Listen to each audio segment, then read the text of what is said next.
It's a lot of work to see now February come in, but I'll work on it. Call to order, Open Public Meeting Act, NJSA 10-4-6, according to the Open Public Meeting Act. This meeting on September 25th, 2024 was published in the Bergen Record and Herald News on September 5th, 2024. In addition, a copy of this notice is and has been available to the public and is on file of the Office of the Municipal Clerk. Roll call. Deputy Mayor Petrie. Here. Committeewoman Ortola. Here. Committeewoman Judge Covello. Here. Committeeman Miller. Here. And Mayor Besetti. Here. Please rise for the pledge of allegiance. I pledge allegiance to the flag of the United States of America and to the republic for which it stands, one nation, under God, indivisible, with liberty and justice for all. A moment of silence, please.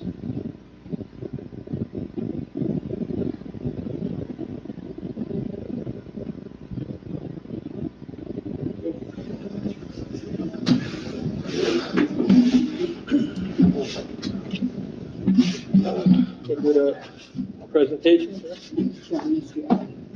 Dak.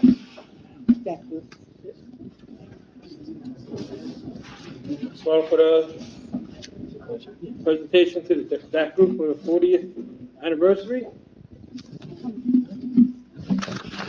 State your names, or just read right?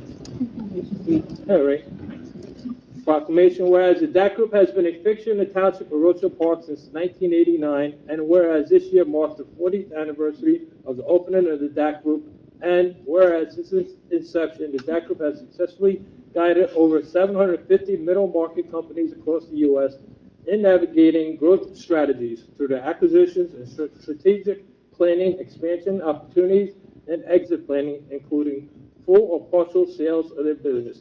Whereas the entire staff of the DAC group are to be commended and congratulated for the 40 years in business.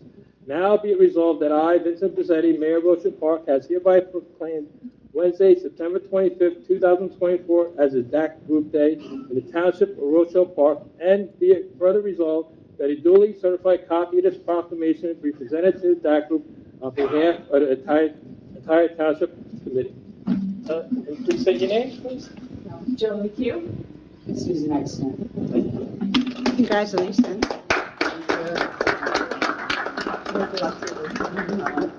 We weren't there for 40.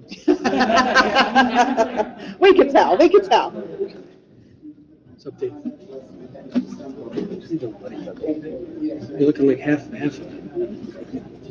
doesn't even close it. Thanks for dressing. I like buses.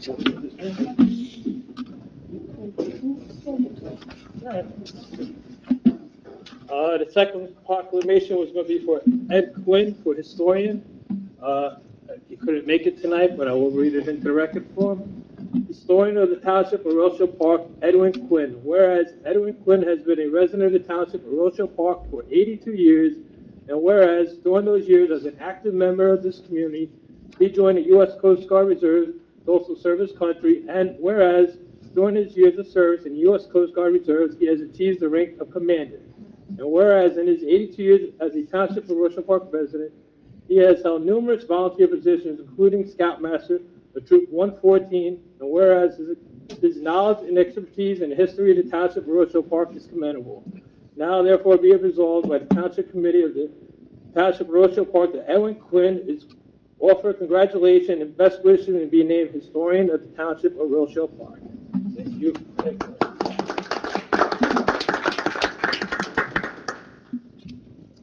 Correspondence? Got two things. Good afternoon, Mr. Pinto, Mr. Di Maria, Mr.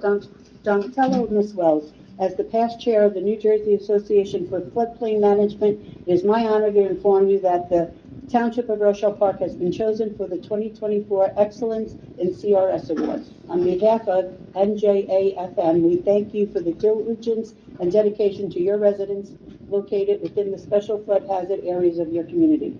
Our awards luncheon is at the conclusion of our conference. This year, that falls on Thursday, October 24th, at the Hard Rock Casino in Atlantic City. While I understand that you may have obligations, we may be honored if you would attend. If you would like to come or you have a colleague that could accept the award for you, please let me know and I can coordinate the additional details. Hope to hear from you soon. Alyssa Cummins, NJAFM, past chair. And then the other one I have is Bergen County is holding a job fair on Friday, October 18th from 9 to 2 at Bergen Community in the gymnasium parking lot fee. Okay, and there's, we'll put it on our website in case anybody's interested. There's a QR code you can scan for more information. That's it. Mayor, if I may? Yes. Excuse me, on that first correspondence, most of that credit goes to James DiMaria, Pete Donatello, Monica Mayanecki, who are staff volunteers and chosen professional in helping us maintain and reduce the CRS rating for the Township of Rochelle Park. I appreciate the efforts that they put in each year. And again, to win this award is prestigious. Out of all the townships and municipalities in New Jersey, to be chosen is something you should be proud of. This whole committee should be proud of.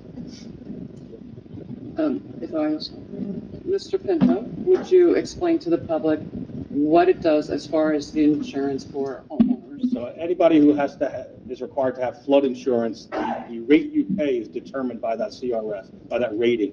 The lower we keep that rating, the rating system, the lower that flood insurance costs to the resident. The higher the rating, the higher, lower correct. the insurance. The better the rating, the lower the insurance. Thank you. I'm going to ask, Yes, that is correct. ask for approval of the agenda. Get a motion? Mayor, I know there was discussion about moving closed session up, since closed session was going to be very brief tonight. Again, that's up to the Township Committee if that's what you want to do. If that's the case, then there needs to be a motion. Anybody want to put up a motion, move closed session up, since it will be brief before we go into discussions?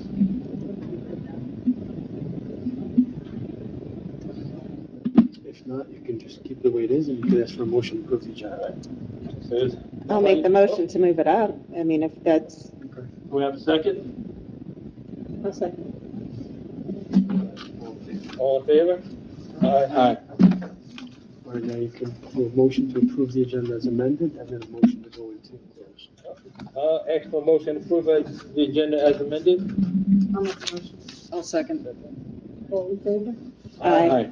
This time we're going to close. Now you need a motion to go into closed. Motion to go, they get a motion to go and close. I'll make the motion to go into close. I get a second. Second. All in favor? Aye. Okay.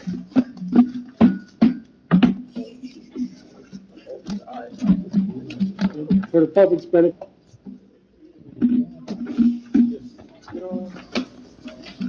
Ready? An extra motion to come out of closed session? Motion. Second. All in favor? Aye. Discussion, Roy Rigatano, CFO, Government Inventory List.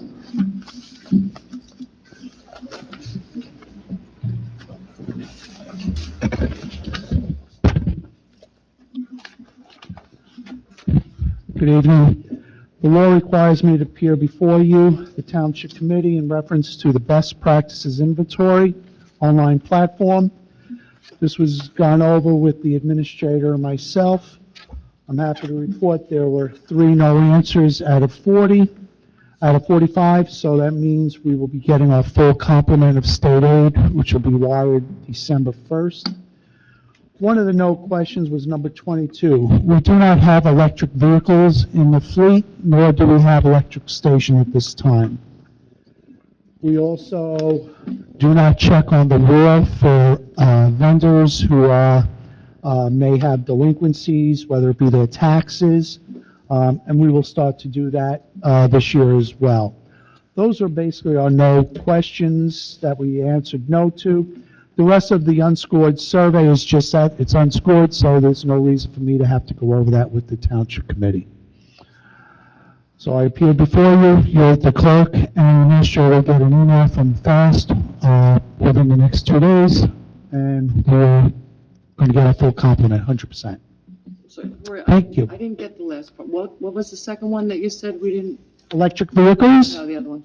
The wall. So there's a wall, they call it, WALL, and what it is, it's a state website, and if there's a vendor who is not in good standing with the state, whether it be their taxes, a lien on their company, we're supposed to check before we issue contracts. So we will be checking ourselves here as well as the engineer or whatever the commodity may be. Thank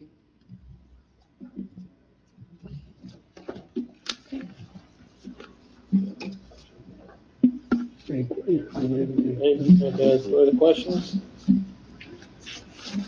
Number two, we'll move on to Boswell's engineering report. Bernard Ferrandi.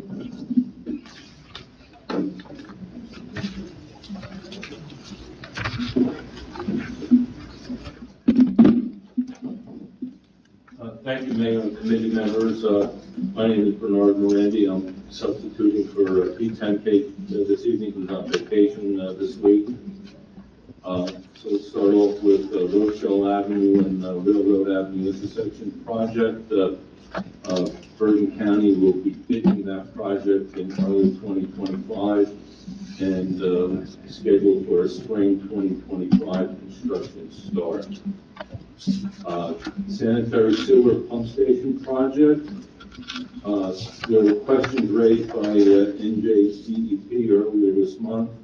We responded to those questions by September 11th, and the good news for that project is that the PWA works authorization approval from the NJDEP was received on September 12th. The emergency sanitary sewer repair. We received word today from NJDEP that we're authorized to proceed with that project along Lock Lane. We notified the contractor, the emergency contractor, Conquest. I spoke to the owner of Conquest earlier this evening. They're calling for mark out, and right after that, they'll schedule their start. So we'll get back to the administrator with information on, follow-up information on that. Howard Avenue, the contractor remobilized to Forza. We met with them again this week, and they are continuing now with the concrete flat work. And we've had discussions, and the milling and paving, which will be a 1-week duration, will be scheduled for the spring after the trenches and work settles over the winter. The Community Development Block Grant for Dorothy Gertrude and Pleasant Avenues. We support the committee for Resolution 024-179 on tonight's agenda. The Carlock Field project. Again, we support the resolution 24-184 to advertise for that. Looking for a bid opening on December 5th. Harvey Avenue project. We spoke with the contractor DLS. His milling and paving schedule is for the second week of October. The stormwater pollution prevention plan, we commonly call SB3, that was delivered on the 23rd earlier this week. The local transportation projects grant application for Chestnut Avenue and Lincoln Place. 40 trees have been incorporated into that grant application, and we do support the committee for resolution 024-172.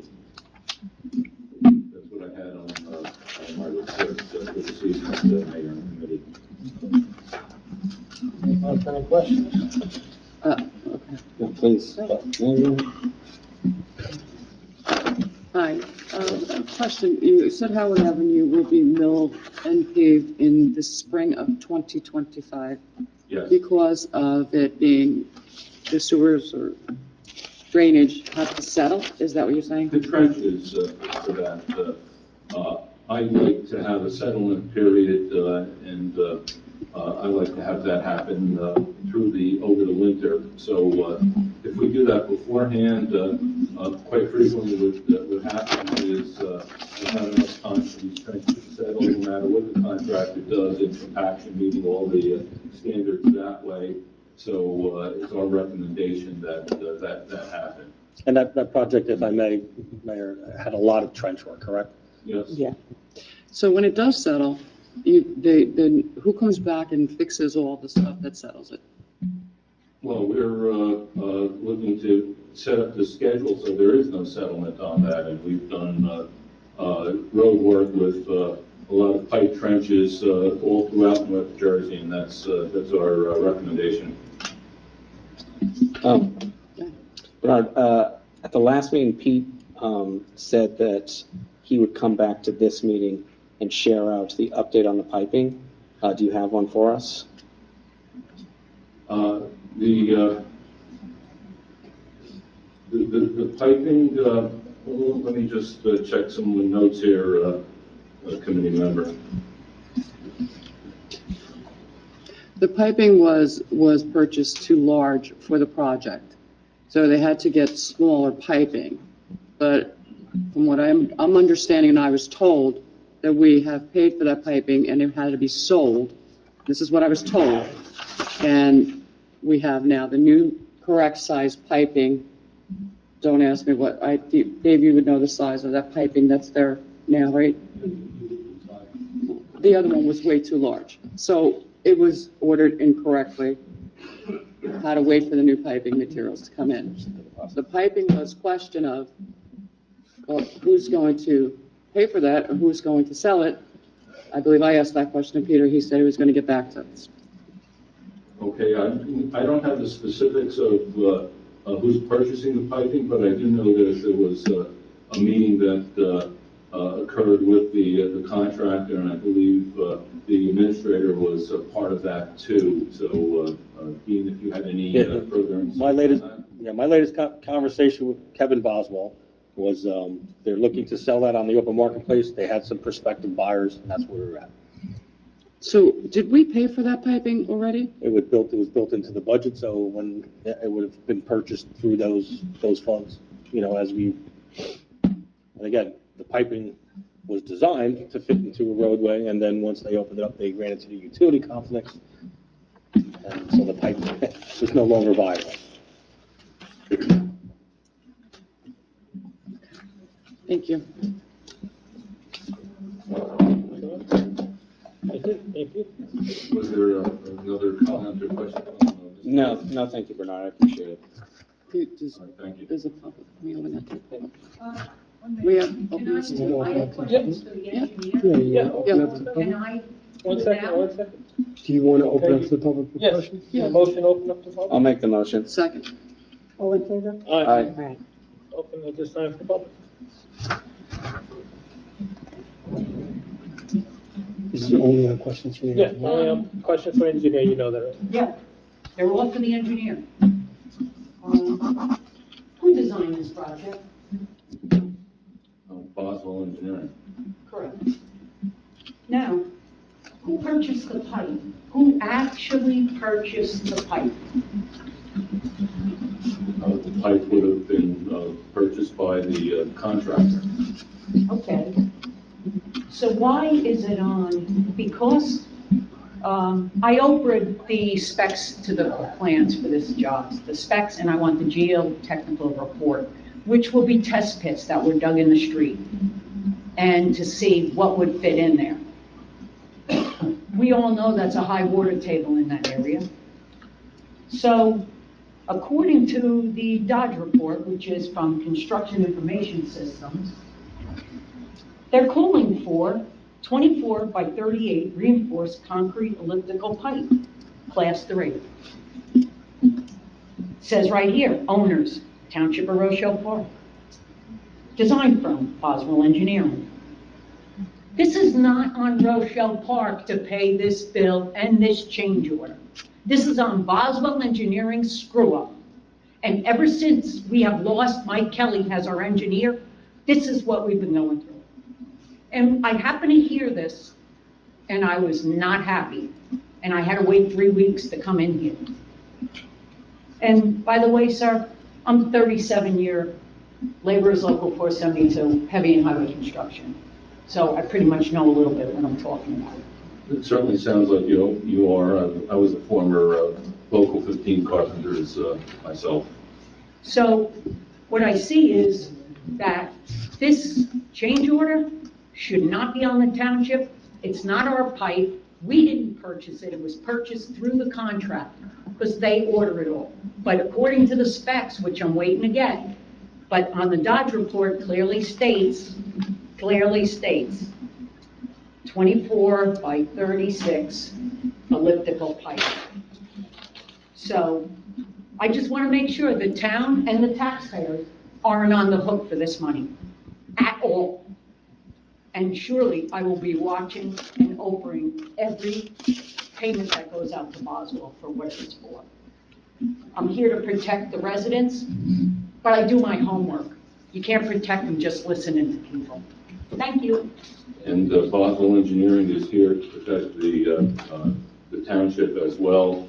And I don't have a specific answer. I don't believe the town will be paying for that, but I will follow up with our design people and the administrator and whoever from the mayor and committee to make sure that everything is satisfactorily addressed. And I know, sir, you've been just pushed in this, and that's what I'm saying. Since we lost our one engineer, we've been tossed from engineer to engineer, and it's not. I was on the council when we hired Boswell and brought them in 2018, and got a lot of great stuff from them. It's sad. Thank you. No, I understand, and I must report that Kevin Boswell is president and CEO of the firm, and is on top of that, and as Mr. Pinto had indicated before, he was in conversation with him as late as earlier today.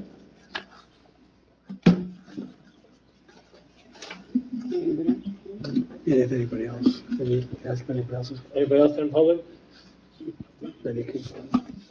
Motion to I'm close? sorry, I didn't catch the resident's name. Oh, Linda Boniface, 33 Parkway. Thank you. Okay, motion closed public. Okay, need a second? I'll second. Thank you. All in favor? Aye.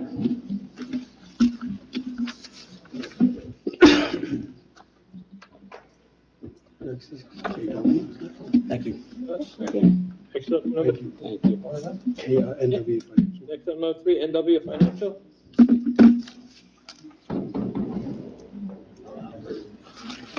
Make sure you make a note. Thank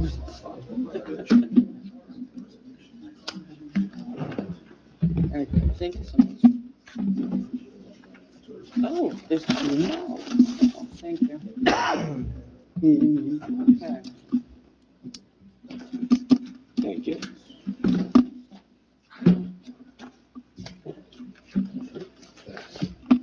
Thank you.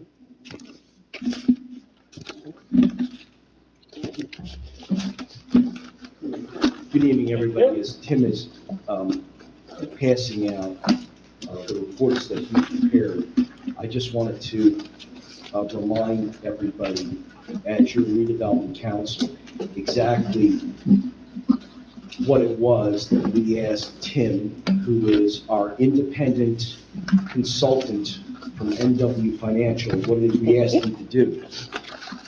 There are two projects that Tim has performed some analysis on for the benefit of the governing body. The first is what we affectionately refer to as the Bank Diner Building. Bank Diner Building, as you know, received approvals, received an extension from this governing body about a year ago, and is now asking that the governing body consider providing to it what we call a payment in lieu of taxes, otherwise referred to as a pilot. The question that was posed by the governing body is, well, why would we do that and why do we need to do that?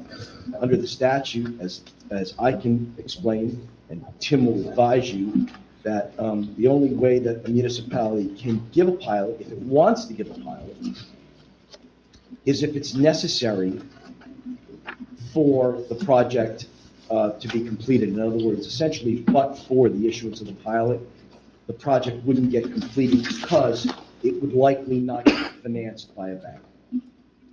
And the reason for that has to do with what municipalities are absolutely able to do once a building receives a certificate of occupancy with all those improvements. They're allowed to reassess the building. And when they do that, the taxes go up.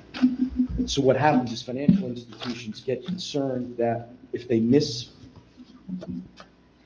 misguess what they think those taxes are going to be, the profitability of that building, the building's ability based on rent, vacancy factors, to be able to repay the loan could be adjusted. So that's why financial institutions, and Tim can tell you this as an independent financial advisor who works directly for this municipality, not for the redevelopers, for the municipality, who's your consultant, will tell you that banks sometimes look to make sure that they know exactly what those expenses are going to be, that they're essentially underwriting with these construction loans and permanent financing.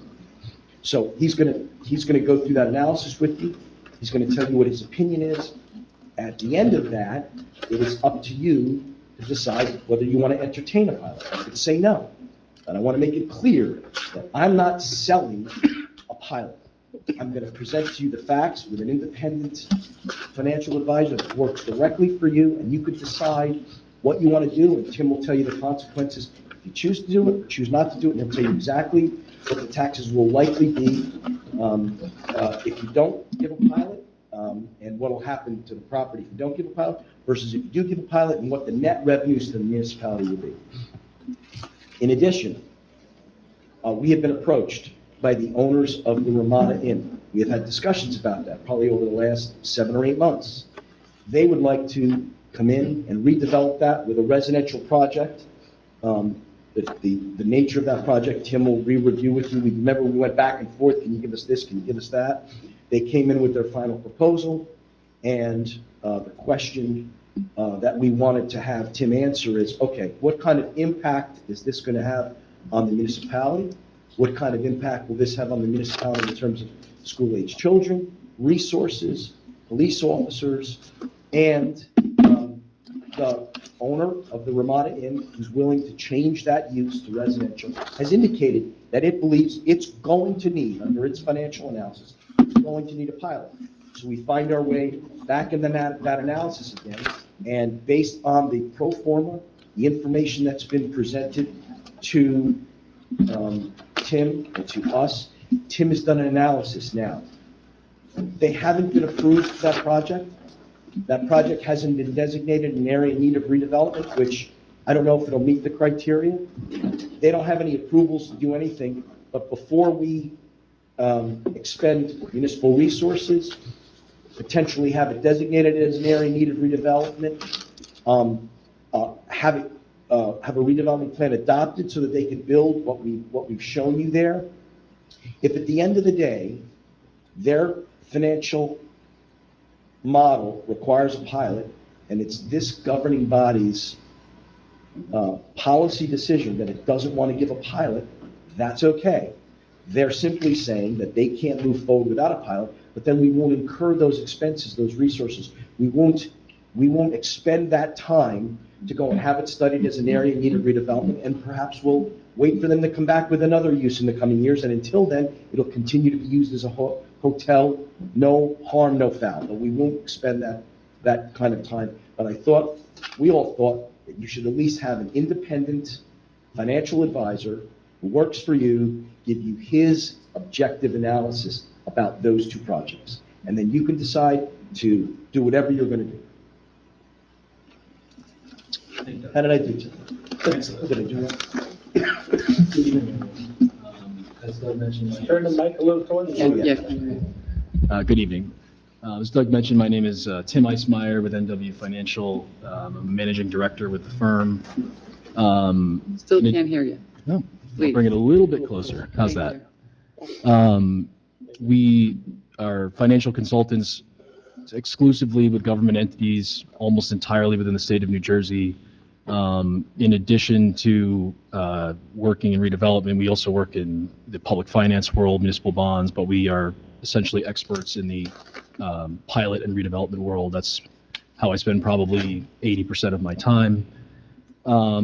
If you prefer, I could start with the Rochelle Avenue project, but I defer to however you want to start here. You have the presentation in front of you. I would recommend we start on page 3. In terms of these two presentations, in the early pages will be a little bit redundant across the two of them, so I won't repeat the early pages once we get to the second presentation. But as Doug mentioned, the tax abatements are really the only tool that municipalities have to encourage development beyond just your sort of regular zoning and redevelopment powers. If you turn to page 4, it discusses financial agreements, which are really the contract that codifies the tax abatement. It's a contract between the municipality and the developer. Obviously, I think the municipality is familiar with those. You've entered into pilots before. Going on to page 5, this is just sort of a summary of how pilots work within New Jersey. Tax abatements can be no longer than 30 years. Under the long-term tax exemption law, the statutory minimum is 10% of annual gross revenue or 2% of total project costs. By far, the most common method of calculating pilots is off of annual gross revenue. It's fairly rare to do it off of project costs. Also, under the statute, 95% of the revenue goes to the municipality and 5% of the revenue of pilot revenue goes to the county. There's also a provision under the statute that establishes a minimum annual service charge, which basically says that the pilot can't be less than whatever you received in conventional taxes on that property in the prior year. There is also a limit on the profits that the developer is allowed to make, and that is 12% of the total cost.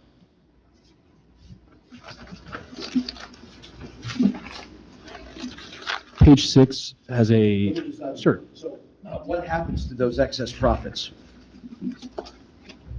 Sure. So in the event, and this is actually something that I've seen and had to calculate for municipalities on occasion, if there is an occasion where the developer has excess profits beyond that 12%, that goes to the municipality.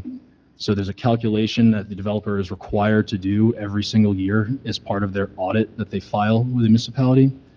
And if they exceed that 12% threshold, the excess goes to the municipality. And the one instance that comes to mind is Jersey City, where I think there were a few developers who paid millions of dollars to the city where they exceeded that 12% threshold.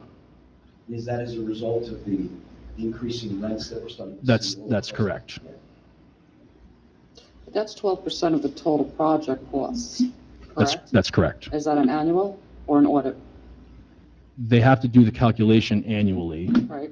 So the net profit is the calculation, and if that net profit exceeds 12%, that is what goes to the municipality. Thank you. On page 6, this is just a sort of breakdown of what we call the phase-in of conventional taxes or the otherwise applicable taxes. Basically, for the first 15 years of a tax abatement, the pilot would be purely calculated based on the percentage of revenue. After that first 15 years, let me back up a little bit. Typically, for the first 15 years, the pilot would be calculated purely based on revenue. But as you can see here, that's not always the case. You can begin the phasing in of conventional taxes as early as 6 years. And then you see here on the far left-hand column, this 20%, 40%, 60%, 80%. That's basically a percentage of conventional taxes. Once a pilot goes into effect, your tax assessor will apply an assessment to that property. So after a period of time, this phasing in of conventional taxes will occur. And by the end of the pilot, all of these tax abatements will be paying a percentage of otherwise applicable taxes. So towards the end, they are paying very close to conventional taxes. And obviously at the end, they're paying conventional taxes.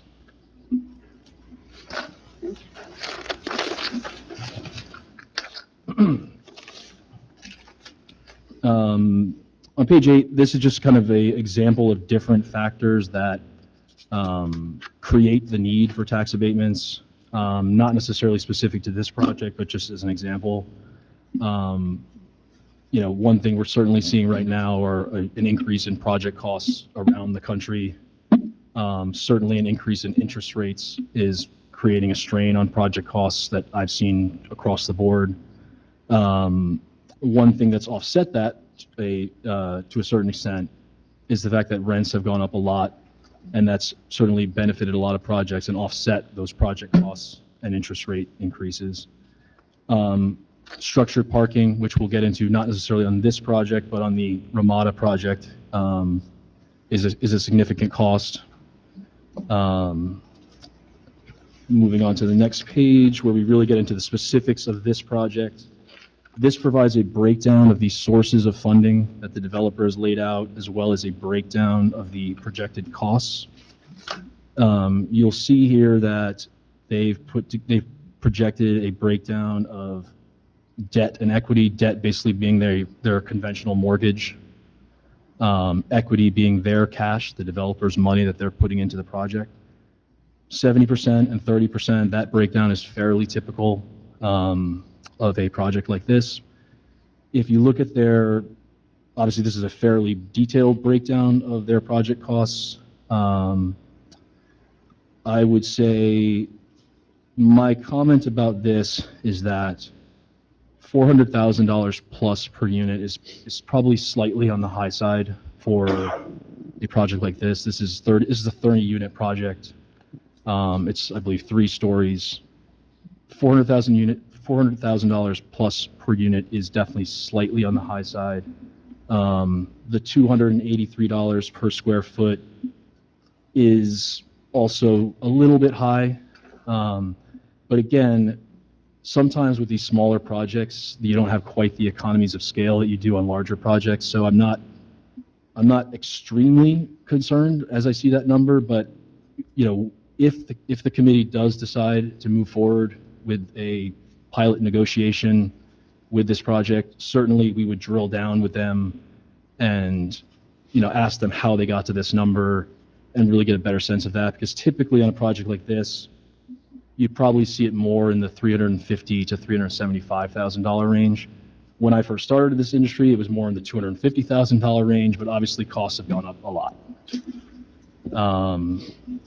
Just moving on to the next page, as far as some additional assumptions that are part of the project here. I have a question. Sure, go ahead. On this breakdown, what's this line item, the due diligence for $25,000? On the bottom, Page 9.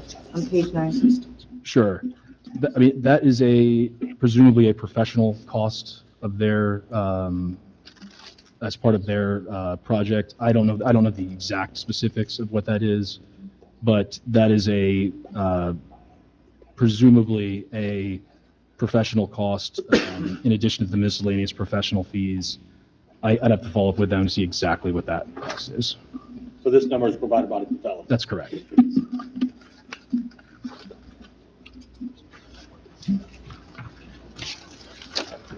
One comment that I'll make on the following page, which has a breakdown of their unit count, rents, as well as the retail space that they're including.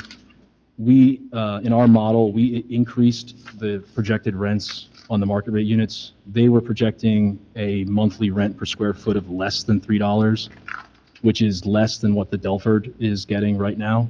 Obviously, that's probably the best comp you're going to get. It's a building that exists right in town. So we use that as the basis for rents here. One thing that also is a little, I would say, sort of odd about this building is that it's all 2 bedrooms. That's definitely a little bit counter to what most developers are doing right now and really have been doing for the last 10 years. Typically, most developers are building studios, 1 bedrooms. It's much more efficient. I asked the developer that question as to why they were doing that, and it's basically that's their view as to what's the most attractive in the market. So I point that out as just something that's struck me as a little bit odd about this project. So I point that out for the committee as well, at least as it relates to the market rate units. You see in the affordable units, there is a breakdown of 1s, 2s, and 3s. Under the UHAC guidelines. under the UHAC guidelines.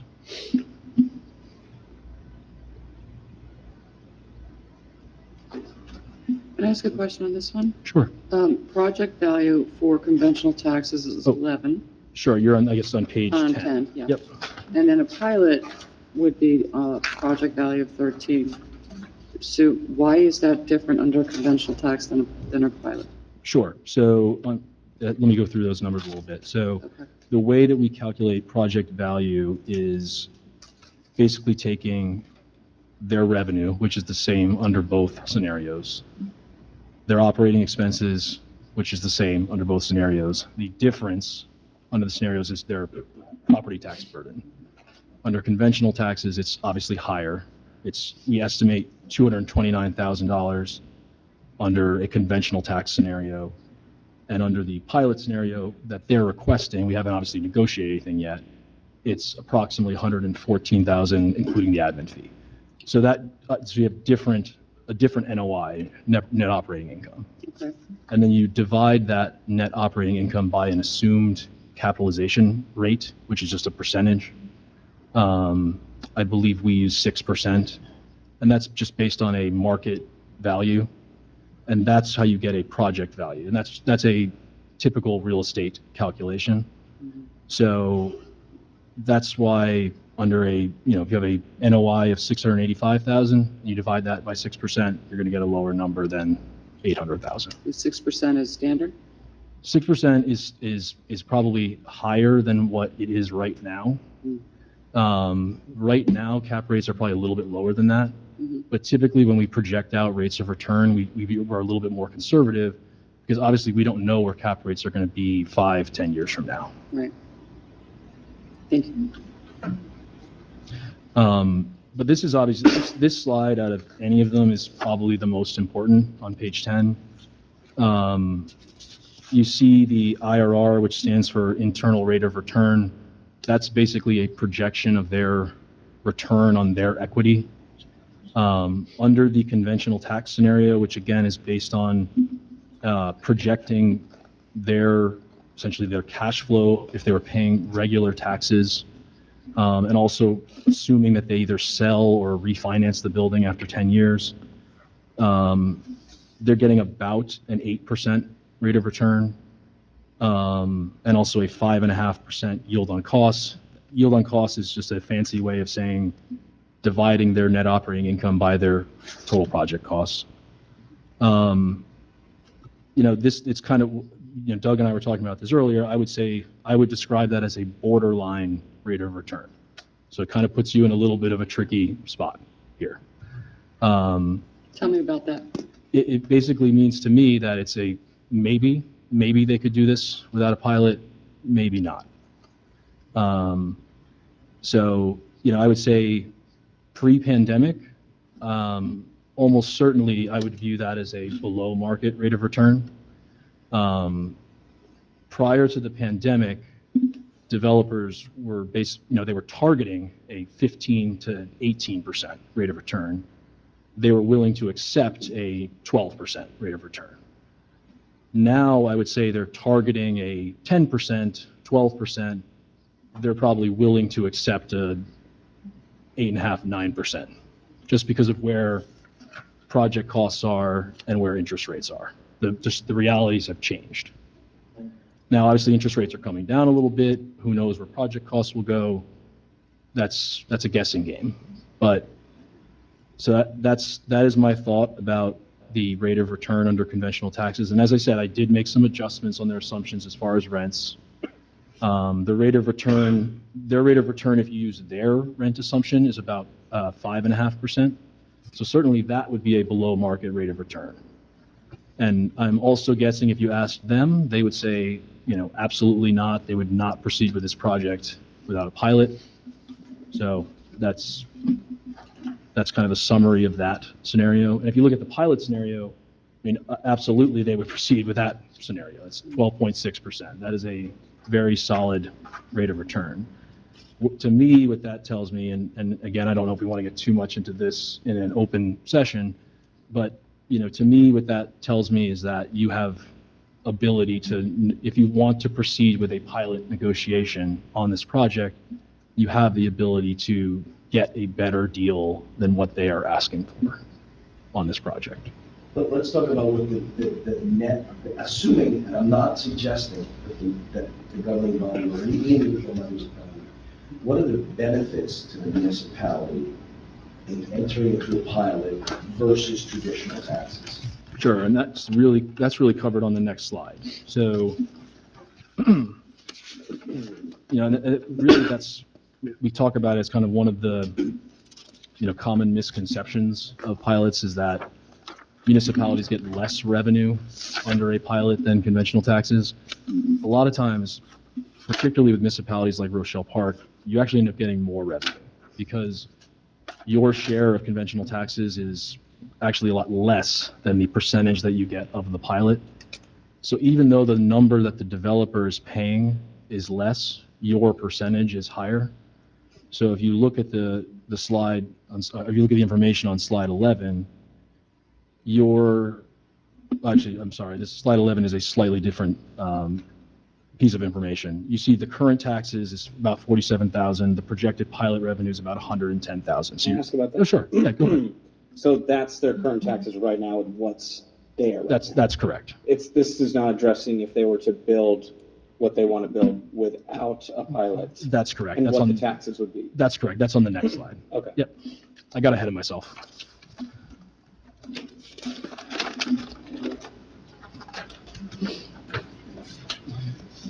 So yes, on the next slide, you see, and I apologize because but I didn't write the law, but this is how the pilot calculation works.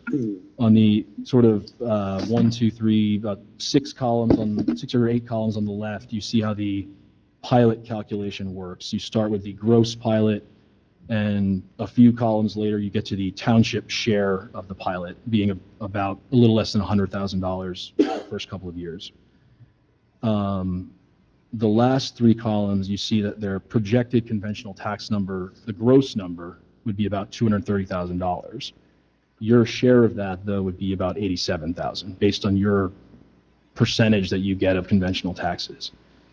If you look at that over a 30-year period, and obviously, you know, this assumes that your share stays the same over 30 years, which, you know, it's obviously not going to stay exactly the same, but we don't know that.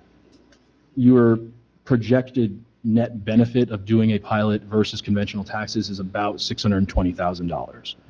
And again, we don't know that for sure because we don't know exactly the percentage over that period of time, but this is just based off of your current share of conventional taxes.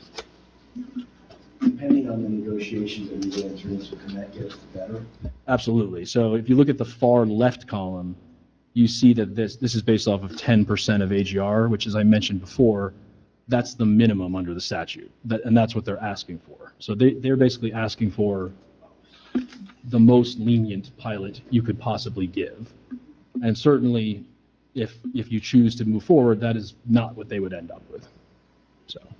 And by the way, you could choose to entertain a negotiation which you ultimately never have to agree to unless you get terms that you think are satisfactory, which in either case are going to net the municipality at the end of this period of time more taxes than it would get under a traditional setting. And the other thing that I have to remind everybody is, and I'll leave it to the developer to tell the municipality about at some point, he's indicated that to me. We can call their bluff, but the developers basically said, if we don't get a pilot, we're not going to be able to finance this. We're not going to do the project. So the notion that we would get those taxes, we're not going to get those taxes. The only taxes we're going to get are what's being taxed there right now. That's what they say. So if you were to decide that you wanted to at least discuss that, you could get that number, that net number up, which would mean that A, they would be able to do the project, at least according to them, and B, you'd get more taxes than you would otherwise get in a traditional tax setting. So, are there some common misconceptions that I think you addressed? I think it's on slide 8. It's page 7, right? And I wanted to make sure everybody understood those because there's usually questions about what that means to the school district, what that means in terms of revenue, and I know you got some of those. So on slide, can you just go through that? Yeah, sure. And, we obviously Which talked. slide are you on? 8? Oh, I'm sorry. Okay. Oh, no, sorry, slide 7. 7? Yeah. Okay. We kind of talked about the first two a little bit, that a tax abatement or a pilot means no taxes. Obviously, that's not the case. You're getting a significant amount of revenue, significantly more than what you're currently getting. And again, we talked about that before, that under the statute, you can't get less than what you currently get. That's a provision of the statute. The second bullet point, again, what we just talked about, a lot of municipalities, not every municipality, because there are some municipalities that do get a fairly high percentage of the conventional tax bill, but most municipalities, you actually end up getting a larger amount of revenue under a pilot than conventional taxes, only because your share of conventional taxes is fairly low. We didn't get into it in this particular presentation, but we'll look at it in the next one because we did a much deeper dive on 375 West Passaic. But again, another common misconception is that the costs of these projects far outweigh the revenue, and that's, again, in my opinion, a misconception. Then this has been borne out in actual data in places like Jersey City, where you have hundreds of pilots and a lot of data in terms of new residents, and you can look at the actual costs over time, and it really has shown that the pilot revenue that's come in has vastly outweighed the costs that have, in terms of what the budget has seen. And the last one, in terms of the school district tax levy, I mean, the tax levy, the school district continues to get 100% of its tax levy, so it's not impacted in any way. So let me understand this. You're saying that the municipality is getting 95%. The county would get 5%, and the school would get 0. That is what, the school continues to get its share of land taxes on the property. And yes, that is what the statute says. The municipality, this is nothing we talked about. The municipality does have the option, if it wants to share some of that pilot revenue with the school district, if it wants to. So that gets back to the analysis that I said before, which is don't let the tail wag the dog, right? So how many school-age children are we going to have before you forego this additional revenue, this additional net revenue at the end of 30 years? And you have the data at your fingertips to determine how many school-age children are going to be added based on the size of the project. For example, we know with Delta, it's now fully rented, that it only added 4 school-age children, of which 3 of them are going to a normal school. Only 1 of them is going to be in the public school system out of all of those. So we know, we have a better sense of how many school-age children are going to be added to the system. And as I sit here today, I don't know, but I had said in some of our closed session meetings, which I'm happy to say publicly, I think you need to figure out, do you have a vacancy in the school for which you can accommodate some additional children? If you don't, then I would recommend the governing body think about ways that it could offset whatever those additional costs are to the Board of Education, which it can. It can figure out the cost per student, and it can enter into an interlocal agreement, which says, okay, you're at maximum capacity. We're going to help you do that because we want to see development. We want to bring young people in. From a public policy perspective, we want to see our town develop and get some of these areas improved. But we recognize the school may need some resources, and you can share those resources with the Board of Education. So it's not an either or. I have a question. Do you have another? Go ahead, I'll finish up. Go ahead. No, follow up. So in my report, it was reported last night at the Board of Education, the increase from July to August in the school district went up 47 children, 37 of which are at middle school and 10 at the high school. That's from July to August of this year. That's a big increase of children in the school district. 47. It's probably, that I can remember, one of the highest numbers I heard. And you're saying there's 4 from Delford across the street. There's 1 from Delphi.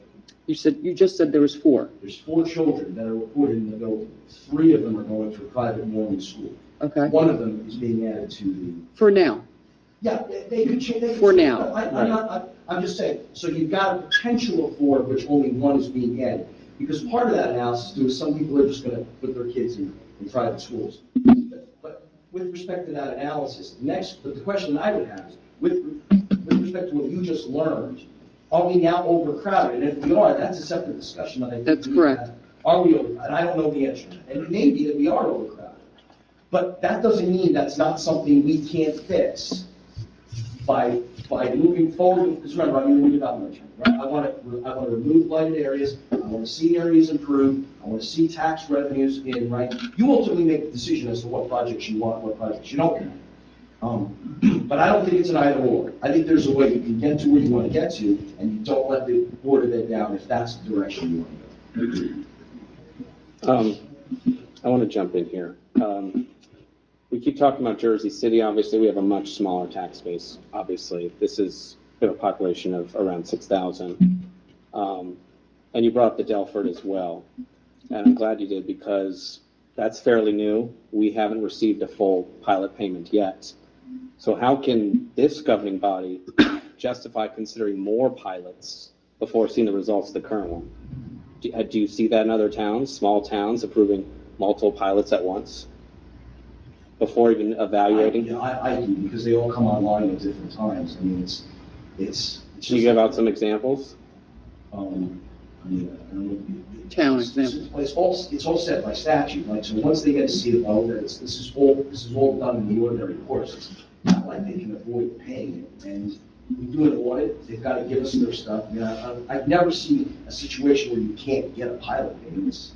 No, I'm not asking that. I'm asking, have you ever seen a small town like Rochelle Park say yes to multiple pilots at once, especially before even seeing or receiving a pilot payment from the first project? From a full first project, pilot project. Well, when you say multiple, where are there? Well, I mean, you have 2 pilots in front of us right now to check out. Oh, well, these haven't been approved. I understand. So,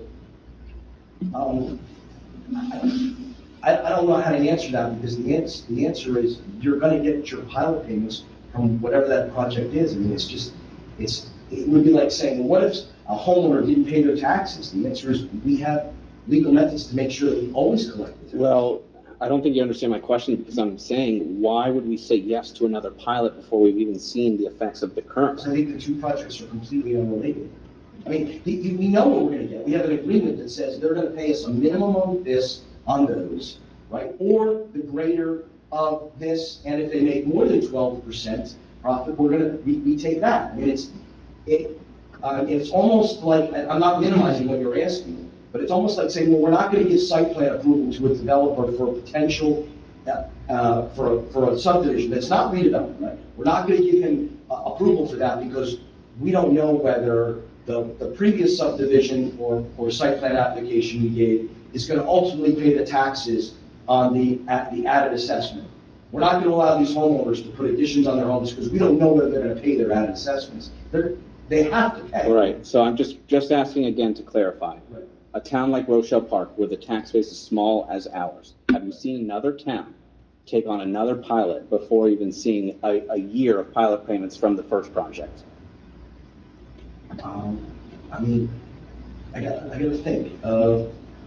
So in North Hilton, we did, I know that we approved 2 almost simultaneously for 2 projects in North Hilton. In Lodi, 565, we approved the pilot that hasn't been built yet. I don't know that another one has been considered. I'm just trying to think. And the reason I'm asking that Yeah. is because, like, Jersey City was brought up so much during this presentation. Yeah.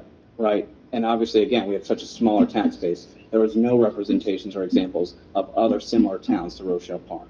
I mean, I mean, there are plenty of smaller towns that do tax abatements. I mean, I don't know exactly what you would refer to as a perfect comparable town, but I mean, certainly I would say Bloomfield is an example of a municipality that they probably have at the moment 10 or 12 tax abatements, maybe even more, but they started with 1, and that was probably 10 years ago. And their tax abatement revenue went from probably 100,000 to now over $1 million over that time frame. I mean, who wouldn't want that revenue?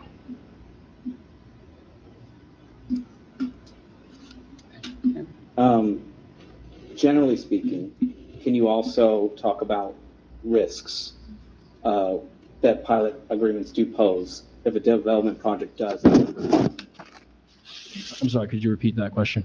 Can you talk about risks pilots do pose if a development underperforms? If it underperforms, I mean, in terms of its revenue projections, it's paying a pilot based on a percentage of revenue. And they're also paying a minimum annual service charge based on their prior year conventional tax payment. So I don't think there's really a risk of the tax abatement itself, because again, they're paying on a percentage. So if their rents are not what they thought they would be, then I guess the theoretical risk is that these projections that are in the presentation here may not be as, Right. They're not filling apartments, they're not filling retail spaces. Yeah, there's always, development is inherently a risky. Bigger risk than standard property taxes, you would say. Right, that's ultimately why they're asking for a tax abatement in the first place, because there is a risk ultimately to them as the developer. That's why they're. But in a traditional setting, we didn't get, when they moved forward and they were vacant and we assessed them, what would they do if they had a huge vacancy? File a tax appeal. They'd file a tax appeal, or, essentially probably the building would be, go under and be vacant. So you get to the same, so the risks don't necessarily change. If they don't do well, they get vacant, they file tax appeals. Right? So you get to the same place. Right. That the risk is the risk is the risk. If in fact the developer goes belly up, to your point, they're gonna file a tax appeal. They're not gonna make it, right? And then they're gonna argue that they're entitled to less, but we're trying to make sure that they can make it, that they do make those revenues, and that we share in their profitability, and at the end of the day, at the end of 30 years, we have more money than we would have otherwise had. So that's why they call it a public-private partnership with redevelopment. You have to, and you don't have to be a partnership. You don't. You don't have to vote for this. You just have to understand the pros and cons of everyone decide we're going to vote. And that's why we're asking questions. Yes, of course. Has Rochelle Park Urban Renewal ever received a pilot in a different municipality? That you already would. If you're asking whether that developer. The developer, yes. Yes. The owners of Rochelle Park Urban Renewal. Exactly. I don't know the answer to that. I'm happy to get you that answer. They're here. If they're, I asked, wanted to make sure in case you had any specific questions, but they're here. I don't know whether they have pilots in other municipalities.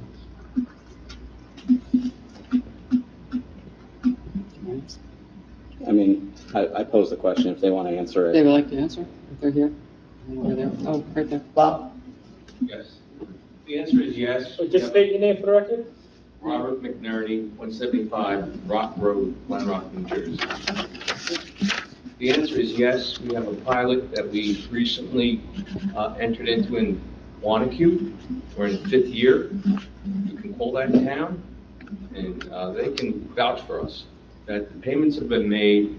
It's a good thing for the municipality, and it's worked out great. Thank you. So we can get a compliance report from that? Yeah, absolutely. Bob, would you make sure you get whatever your compliance reports are? I'll follow up with you to get whatever. Okay. And I just want to clarify, you do work for the Township of Rochelle Park. Can I you? do work for the Township of Rochelle Park. I'm an appraiser who appraises properties for the tax appeals that are filed here. Have you guys ever seen that before? A developer works for the municipality where they're asking for a pilot? Do you think that's any conflict at all or anything? I think Bob's representing a private developer. I haven't been asked to take a look at that, but I think he's representing a private developer. Yes. So. Thank you so much. Okay. I appreciate it.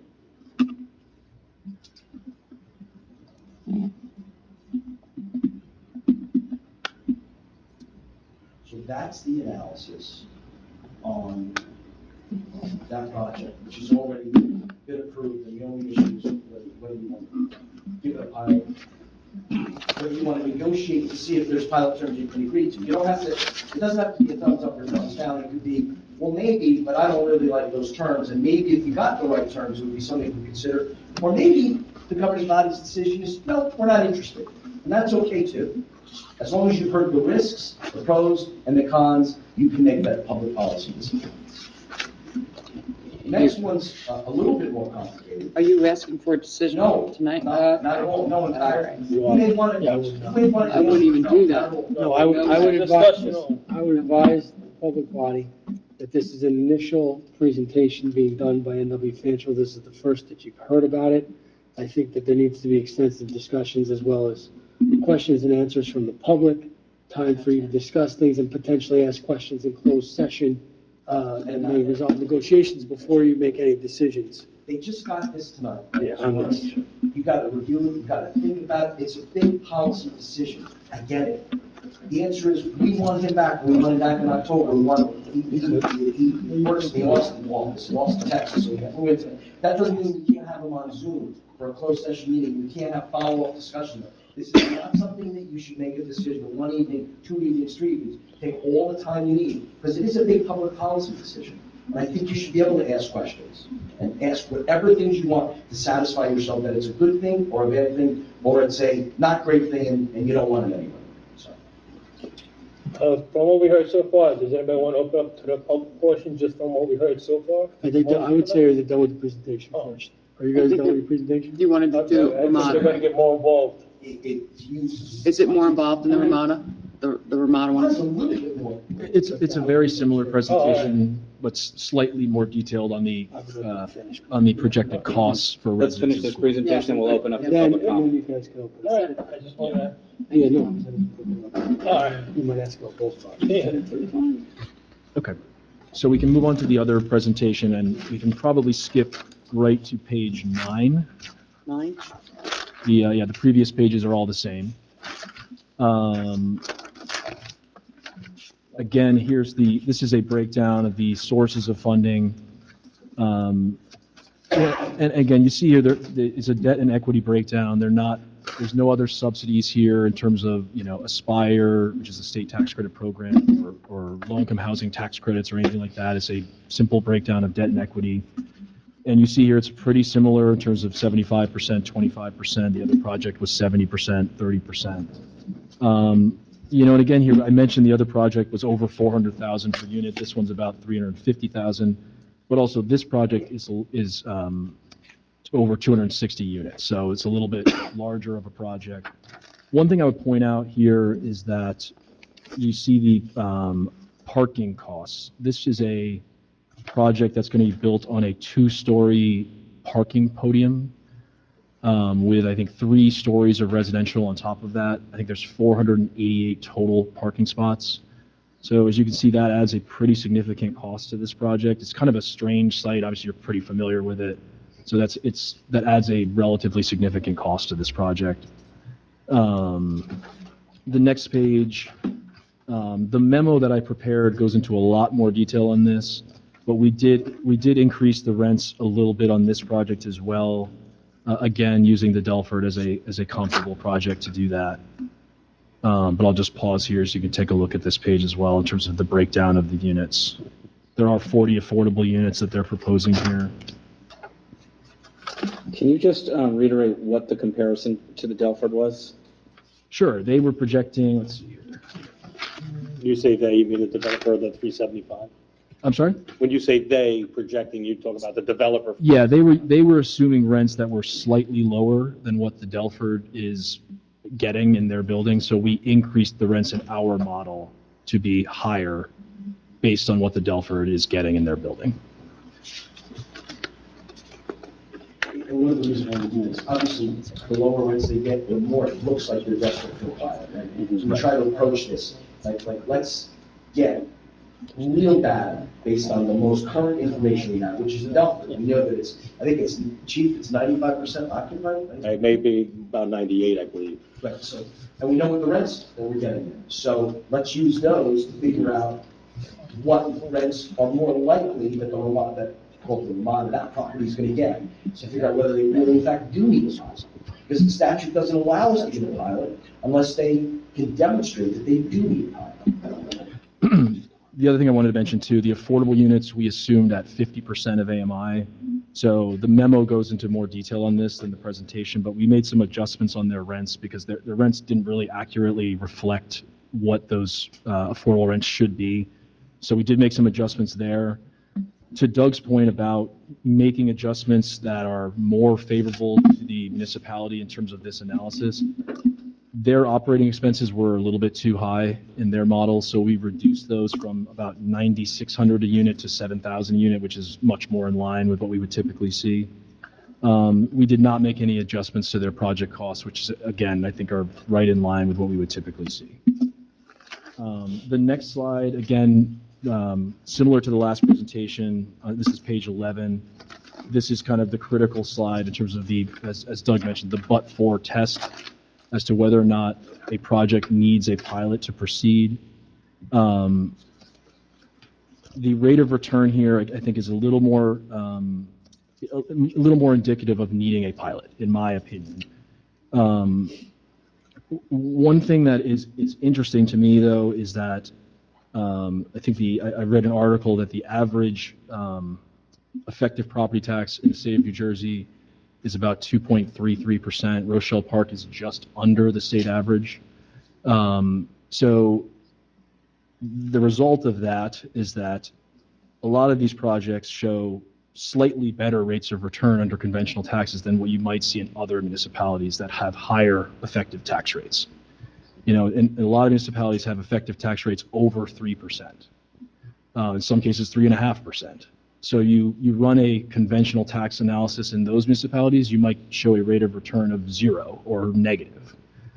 Here, 5%, they're making money, but it's probably not a project they're going to invest $93 million in.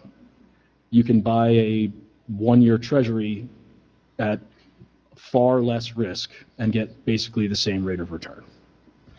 That's the analogy I typically use when you see that rate of return. On the other hand, you see the pilot scenario, which again, they're requesting the same exact pilot as the other project, 30 years, 10%, the most generous you can give under the statute. And you see the above 10%, almost 11%, and a yield on cost over 7. Now that's slightly skewed in terms of the yield on cost because you see that's it's in a year 3 stabilized year. If it was using the year 1 rents, it would probably be more like 6.5%. But again, what this tells me, if I, using just purely from an analytical standpoint, is that this developer is highly unlikely to proceed with this project under conventional taxes. And under a pilot scenario, you have the ability to negotiate for better terms. An 11% rate of return, again, 5-6 years ago, a municipality would probably settle for something like that because that's what the market was back then. Right now, developers are willing to agree to rates of return that are lower than that. And I think we could push for something better, or the municipality could get something better than that. One thing we did on this particular project that we did not do on the other project, because I know, as Doug mentioned in his preamble, we wanted to do a deeper dive on this project in terms of, not just do they need a pilot, but what's really the impact of this project, because it is a much larger project. We did do the analysis of, how many new people is this going to generate, what's the number of new school children, all of that.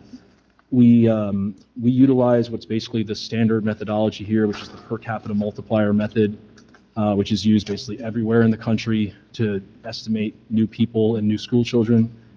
We also use the Blaustein School at Rutgers multipliers that they generate as far as school children and new people. As you can see here on page 12, the estimate as far as new people and new school children is 563 new people and 29 new public school children.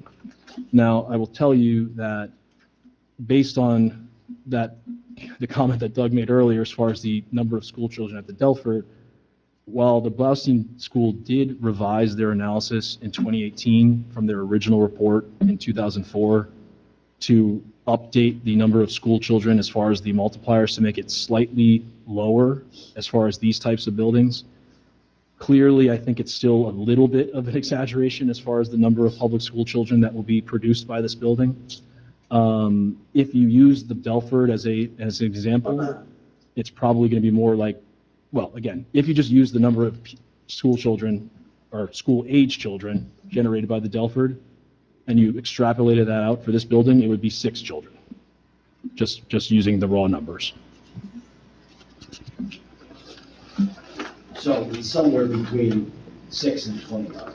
Worst case 29 is 6, it's probably not 6, probably more than 6, but it's probably not 29.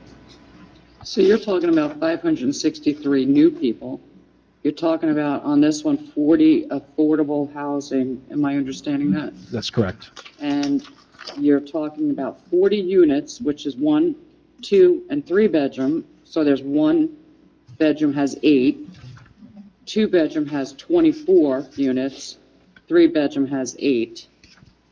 And you're telling us that the 1 bedroom would be 1 child, 2 bedroom would be 10 new children, and 3 bedroom would be 9 We're not children. saying the Blaustein first. Whatever Blaustein is, they're telling us. That's- Okay, is that's that what I'm correct. understanding? Yep. Okay. So you're talking, and right there, that's 20 with the affordable. That's what the Blaustein is telling us. That's what the Rutgers school, who has studied this for the better part of 30 years, is producing in terms of the methodology. Yep. Okay, thank you.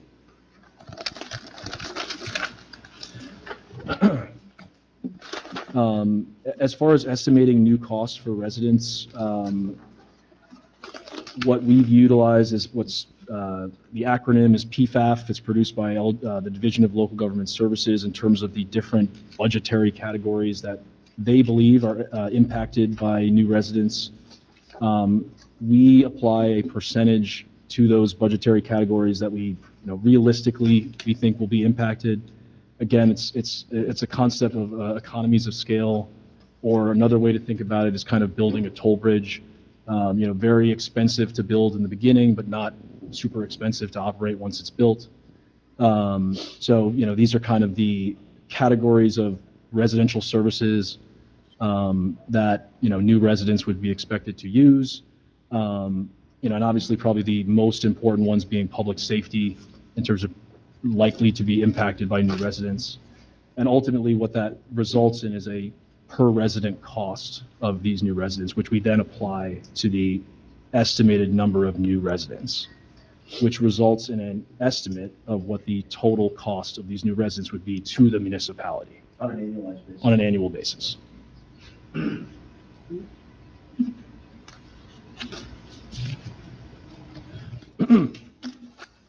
On the following page, this gets into how we estimate the cost to the school district of those 29 new public school children. The State Department of Education provides all kinds of data as far as a breakdown of how the Board of Ed categorizes different school costs. Again, there is the total budgetary per pupil cost. We typically use the cost of classroom instruction because, again, I think it's very conservative to use the total budgetary cost per pupil because there are a lot of things in there that are highly unlikely to change based on a new student, things like debt service, things like administrative staff. Again, our assumption, our philosophy is that it's really the cost of instructing students in the classroom that are likely to change by adding new students. And that's the roughly $11,800 number per student, which again is still a pretty significant number when you multiply it by 29 students. That's the number we've used as far as estimating the new costs. And that's for a middle school, high school cost? What is that, a general analysis of any cost? That's the total for the entire Board of Ed. It's not broken down by grade or anything like that. Or would it be different districts, different amount of tuitions? You have to look at the state tuitions on this also, how much it would be for sending for out-of-district tuition compared to in-district. There's a lot of cost factors in that. Yeah. So you're looking to say that right now, you're just doing a generalization of 11,000. Yeah. Where Per you could student. have, per student, where you can have tuition in another district, the sending district, as Rochelle Park is a send, receive Mhm. district. And that could be anywhere, tuition could be, sending out, depending on what school they go to, a lot higher cost than what you have here. And I can tell you, it's a lot higher cost than what you have here. So giving that, and you broke down with textbooks, salaries, and public purchase prices and services, which is fine if you had all your school in the same district. When you're sending out a district, it's a different story, right? And then you also have your special needs, which is even at a higher cost. Yep. So this 11,000, It's not a perfect methodology. I agree. thank you.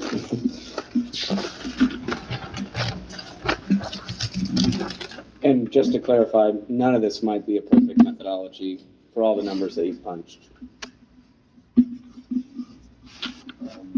No, never. Right. Yeah, it's just, you hire experts, you have the experts figure out what it is, you plan on a worst-case scenario, where you kind of negotiate, assuming you want to negotiate the best deal you can, if you think it's better to replace the Ramada with those units. If you don't, you just leave the Ramada there and wait for them to come back with another project. So that's just the, they've approached you, you could say no. If you want to say yes, the answer is how do we make the best deal possible that has the less impact and has the most benefit for our community? Maybe the answer is there's no deals to be made, and that's a decision you absolutely have the right to make. Slide 15, again, still on the subject of public school children, takes a look at your overall Board of Ed breakdown of revenues and applies the local source of revenues to that. And assuming that, again, looking at the cost of classroom instruction and applying the amount that's funded by your local tax base.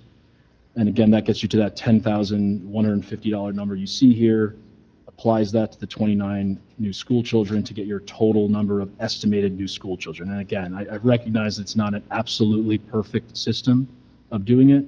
But again, as we talked about, we're not certain the number of school children that are regenerated could be a lot less. It's highly unlikely to be more, but it's an estimate for purposes of this discussion. Slide 16 has essentially a summary of everything we just went through in terms of the number of units, number of new people, estimate of new costs, new public school children, the new school costs, and then a summary of all the new costs.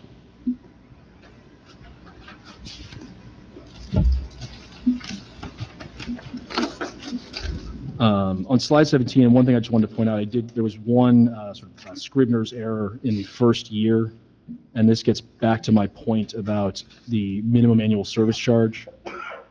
There should not be a negative number there in that first year, because if you look at in the column that says gross pilot, and it says $235,000, as I mentioned before, there should never be a lower number in the first year versus your current tax number. So that number should really be $326,000 as opposed to $235,000. The reason it was lower in our model is because there's obviously a lease-up period for this building, where they're going to build the building, but it's going to take them some time to lease these units up. So the revenue might be lower in the earlier years. So if you apply the 10% to that revenue number, it generates that $235,000. But no matter what, they'll have to pay that $326,000. So that year one should actually be $326,000. The result of which is that if you go to that far right column, that year one should actually be about $24,000, not negative $64,000. So obviously I'll revise that in both the memo and here, but I just wanted to point that out. That was just a calculation error. But the point of this slide is basically to show your existing revenue, which, because this is a hotel, you also generate hotel taxes from this building in addition to the property taxes. So the point here is, from a fiscal impact standpoint, it's a little unusual in that sense. So your current share of revenue is your share of property taxes plus the hotel tax, which is about $230,000. The estimated pilot, once the building is stabilized, which is projected to be year 3, is about $940,000. Your projected share of that, once you factor in the county 5% and the land tax credit, is about $850,000. So you can see the projected increase in revenue versus your current revenue that you get from this site.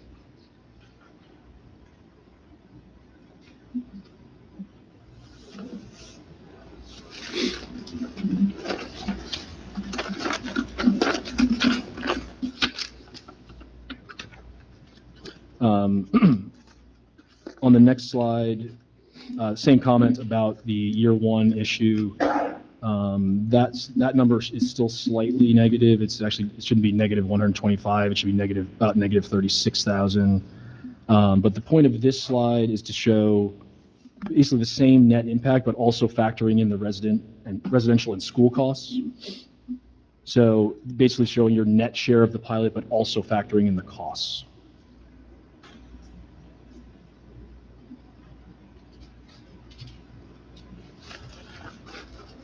And I guess last but not least here, on the last page, this shows the projected share of pilot revenue versus the projected hypothetical share of conventional taxes if the building was built under conventional taxes. And as you can see, over time, the pilot would generate about $5.4 million in additional revenue versus conventional taxes. Again, that's an assumed number as far as what the building would be assessed at under conventional taxes.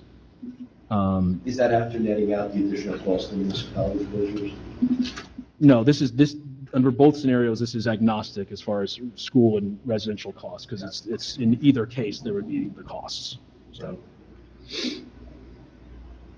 But I want to, we say under conventional taxes, but it bears repeating that they're more likely to take their money and put it in a bond that generates 5% than they are to go and invest $90 million in a project that'll generate 5%. So the point is that this project, as it's currently proposed, will likely not get built. So that's kind of a misnomer is the wrong word, but it's kind of like a false premise, because they're not going to build it if they're not going to get the kind of rate of return they need. I'm not being critical, I'm just saying that they wouldn't do that for practical reasons. They're not going to put $90 million of risk to make 5%. yeah, and the last thing I'll just say about that too is there's two factors to consider as far as that. One is the developer's rate of return, which, as I said, they're 5%. There are far less risky investments that they could invest in that could generate more than 5%, frankly. But also you have to think about it from their lender's perspective. A lot of lenders are just not willing to take the risk that this project's real estate tax burden could go up on an unpredictable basis. They want the certainty of knowing what their tax burden is going to be for 30 years. It's just a fact of life that that's what those lenders are looking for. So just one thing I wanted to mention as part of this discussion.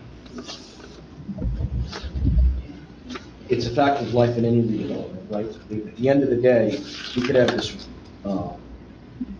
willing and aggressive redeveloper, but if the redeveloper can't get it financed, and that's one of the reasons why I think it's valuable to have Tim here as opposed to me as your redevelopment attorney, is he's going to tell you he sees these projects get financed, he understands how they get underwritten.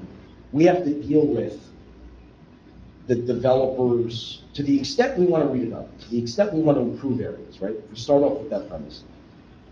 And to the extent we want to partner with redevelopers to get affordable housing, get other benefits for the municipality, whether that's mixed use, whether that's commercial, whether that's restaurant, whether that's residential, whether that's senior only, whatever that is, we have to recognize that because we're in partnership with a redeveloper, nothing gets done unless it gets financed. So therefore, we wind up becoming involved in that aspect of that developer being able to get it financed.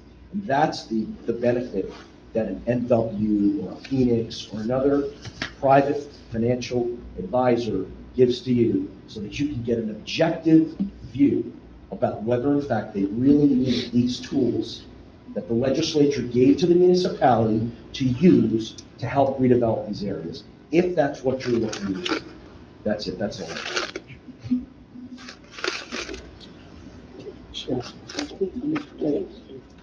Anybody have any questions?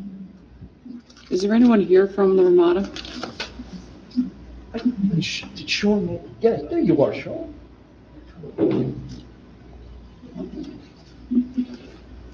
Hi, how are you? My name is Sean McGowan. I'm an attorney with Greenbaum Rose, Mr. Davis, and I'm representing the owners of the Ramada property. Okay. And you're looking for, from what I'm seeing here, you're looking for your client to get a pilot program? I'm sorry? You're looking for a pilot program from this municipality? I mean, yeah, as they're doing their due diligence, a project of this size generally can't be built without a pilot. And for financing reasons also?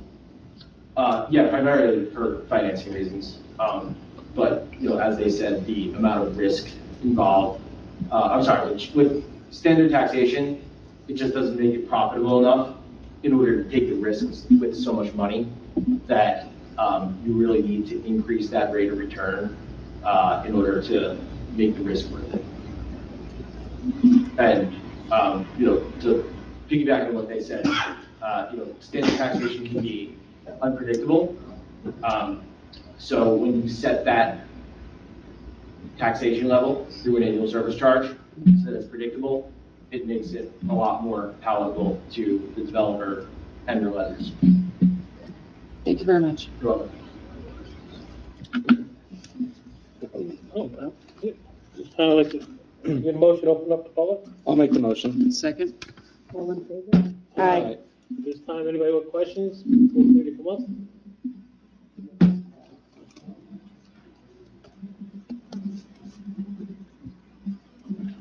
Hi, Leslie Hernandez, 26 Brooks Avenue, Rochelle Park. Just a few comments.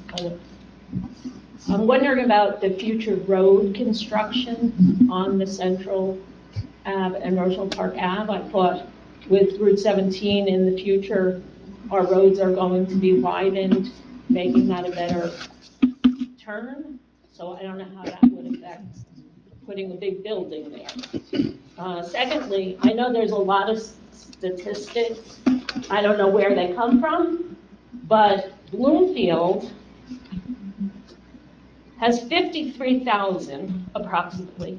Rochelle Park has 5,800 people.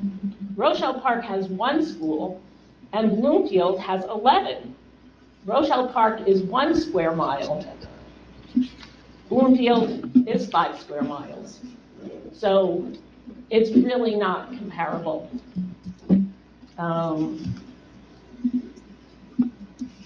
I don't understand this whole thing about development profit limit to 12%. I'm not actually sure, but from what I understand, the property across the street, pieces were sold, maybe the storage, at tremendous profit.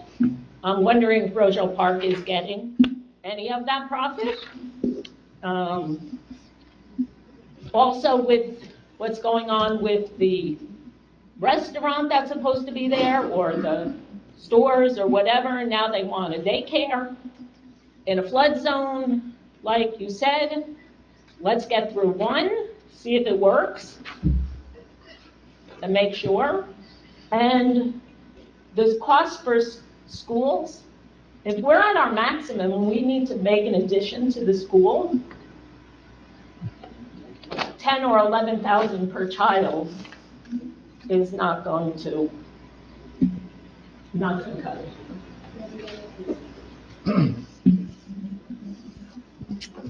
I do have an answer to your question earlier. Maybe Bloomfield was not the best example, but Lawnside, New Jersey, did approve a pilot before they had. I'm sorry, where was that? Where? Lawnside, New Jersey, which has Lawnside? 2,900 people in it, and approved their Where second. is Lawnside, New Jersey? It's a suburb of Philadelphia in South Jersey. Oh, South Jersey. South Jersey. It's a small town. No, it's a suburb of Philadelphia. Thank you. Well, we're a suburb of New York City, so we can get into that. Okay, it's Have you 2,900. gone there? Tim has, so I worked on the pilot. Thanks. Hi. Christina Holtz, 82 Forest Place. I'd like to ask where you got the information that 4 children are going to the school and only 1 is actually in the school. So it's a combination of a meeting I had with the superintendent saying that 4 were coming in, and from the ownership of the Belford saying 3 were going to a Mormon day school. 3 are currently enrolled in Midland School and 1 is enrolled in our public high school. So all 4 are on our tax roll. Just for information. No, that's really important. It is. No, That is important. Because we want to go, if we got wrong information, we want to go correct that, because we were told, and It's fine. apparently, we were wrongfully told, so. From a Can you say developer. that- Can you say that again, that 4 children, 3 are currently enrolled in Midland School, 1 is currently enrolled in our public high and I'm school. going to sound really ignorant, so I apologize. That's fine. Midland is not a Mormon school. It is No, not. it's a I public knew the school. answer to that, but I just, and the one is in the okay, thank Our you. public high And the school. approximate tuition for the Well- one high school, So- Ms. Holtz? So hold on, I have a little more information. Go ahead. The state average to educate a child, because I know you're going back and Ms. Carvello broke it down a little bit more, but state average across the board is about $19,000 to educate one student in a general education classroom. That's the number we have. Yeah. That between is not 17 and 19. including any other accommodations that the students may need or programs that they may receive that we are also responsible for. I must also remind you that if a child goes to private school, we are responsible for aid in lieu of transportation, which additionally affects the school board's budget. If you were to use the number 29 out of the Ramada property, you are looking at an increase to our school's budget of $551,000 for general education, without including any other additional accommodations. So please take that into consideration. Something like that could do damage to our school's budget. Thank you. That's in our analysis, or in Tim's analysis, guys. So I just want to respond to that, because even if and I thank you for bringing that to our attention about the school children. So using the Delford as a comp, it's right there. The 4 children and extrapolating that out for this building would result in 7 for that building. If I can ask another question, just because I don't want to have a discussion, because I know it's not here. How full is the Delford? Is it completely full, or is I think it? it's 95%. Between 95 and 98. Okay, thank you. So, Ms. Holtz, the number 4 you got from? The Board of Education meeting last night. Okay. And you got the stats of nobody's in a Montessori school? No, no one's in a private school from the superintendent. From the superintendent? For transparency, I'm here as a resident, but I am a Board of Education member. That's great. So what we had heard was that they still have to register in the school, but that the three of the 4 are going to a private school. So they're not there, they're going to, the word they used was going to, or they're in the school? Are they in the school? They're currently in our public school system. Is that where you got the information? I want to, because She told me I want to 4. go Delphi correct. told me 3 of the 4. Gave us that information. I don't want to give incorrect. You need to have accurate information to make accurate judgments about what to do going forward. So I'm glad. I'm absolutely agrees with that. But if we're being told that this is 3 in a Montessori school and 1 is actually at the school, who am I to believe? Who am I to believe, and I'm saying from my opinion, this is my opinion, who am I to believe that I have somebody from the Board of Education who also spoke to a superintendent? I see the board president walking up here, and I get number 4. How do I know there's actually? What we don't want to be lost in this, this gotcha moment that we got. I'm not saying it's a gotcha moment. No, it's a gotcha moment for us because we right. So if you would have applied the Blaustein-Rutgers analysis, it wouldn't have indicated there would have been 4. It probably would have indicated there would have been how many at Delford? Probably 20. 20. It was told to us, I remember at that time, it was 22.5, if I remember the correct number. And 22.5, which is, it's still not at capacity, and still we don't have the exact, we don't know, it's not at capacity yet, we don't know. No. Right? So we're going to go with that. No, With your Delford, with your analysis, Blauford, is that what it is? Blaustein. From what I remember at that time, and I was board president at that time, which I will reveal here, it was told to us at 22.5 students. That was given the number at that time, if I remember correctly. That would have been accurate because that was my off. That was yours. But my point is, and I don't want to get lost in the fact that we got we only got 4 right now. We only got 4. So for now, that's accurate. But it isn't even close to the 22. So the point is, we have to, as we're making the judgments, we want to be careful that we don't overestimate the number of school age. Or underestimate. Or that if the answer is we do need to build an addition. The audience could just hold it down because the mic is picking it up. We do need to build an annex, then that's a discussion that we should have. Or the answer is maybe I don't want to say you would even suggest this, but we don't want any more school-age kids in town. That's a policy decision you get to make. But there are ways to solve for those issues. And I'm not assuming you do, if you wanted a Ramada in, because you thought that would be a better use over there, but it is going to create additional expenses for the school board, and we would need an annex or an addition or more teachers. We can solve for that problem through the redevelopment process and through agreements with the Board of Ed. We can make sure that the Board of Ed is not left with that hole in their budget. But the first thing we need to do is decide whether, in fact, you want that kind of project. But we can absolutely solve for that. And through community benefit agreements with the developer. Yep. I'm sorry? And through community benefit agreements with the developer. I mean, it's not just with the school that, you know, it's also concerns.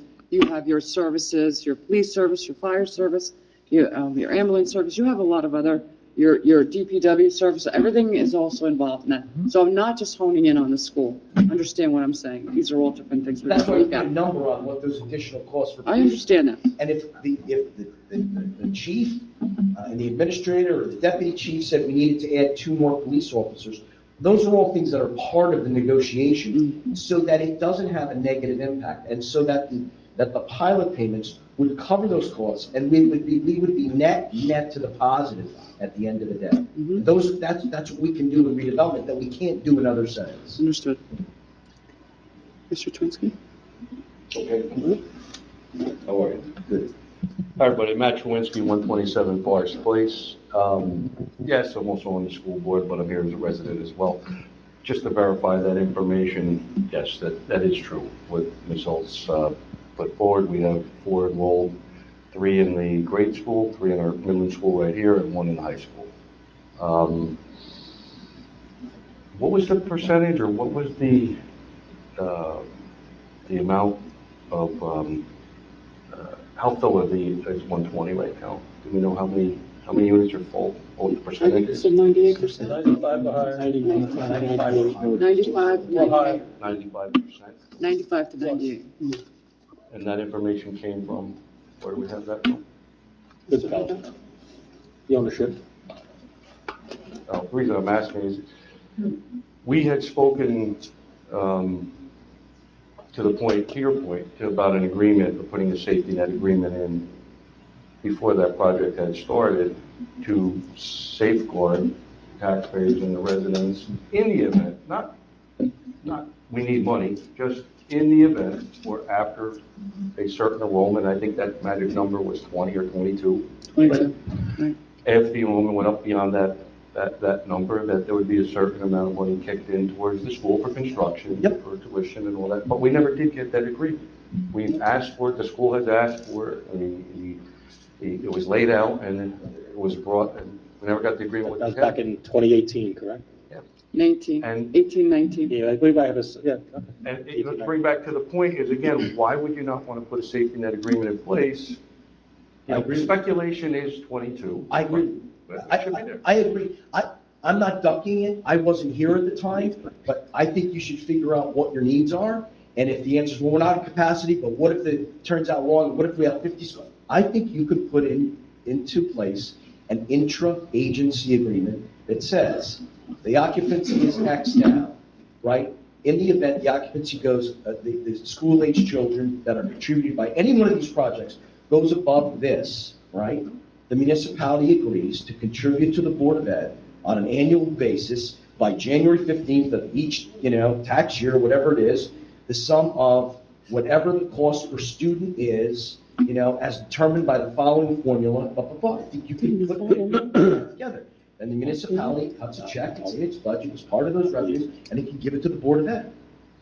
Can't the Board of Ed, I'm sorry, Mr. Twinsky, Doug, can't the Board of Ed, if they wanted to provide their own memorandum or their own analysis of what they think potential pitfalls might be or issues from their perspective to the Township Committee? The more information we have, the better. Because then you get it. You choose to do this, you know exactly what we're walking into, and then we can solve for it before it happens. It might not be a bad idea for the Township Committee to reach out to the Board of Ed and ask the Board of Ed to put together a list or a memo of their own analysis of what they perceive to be some of the risks and pitfalls. They did do that. They presented it, and it has nothing has ever gotten back. No, I mean now. I mean, I understand that. We can probably go with the same one because this was one of the agreements back in 1819. 2018? 1819. Nobody on this dais was here in 18? It's gotta be to updating would occur. You can always contact the board attorney also to get that agreement, because that was never memorialized, and it should have been what we were told back, what the board was told back then.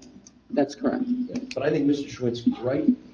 If you want to, again, the big area, if you say, geez, Ramona, that could be an interesting project, I think the answer is we can solve for all these things. If it meets the first test, which is, okay, we kind of like that. We think that might be better than the hotel there. And then we can figure out whether there's a way we could solve for all that. And if we can't, the answer may be, well, it would have been a nice project, but we're not going to do that to our school system. We're just not going to do that.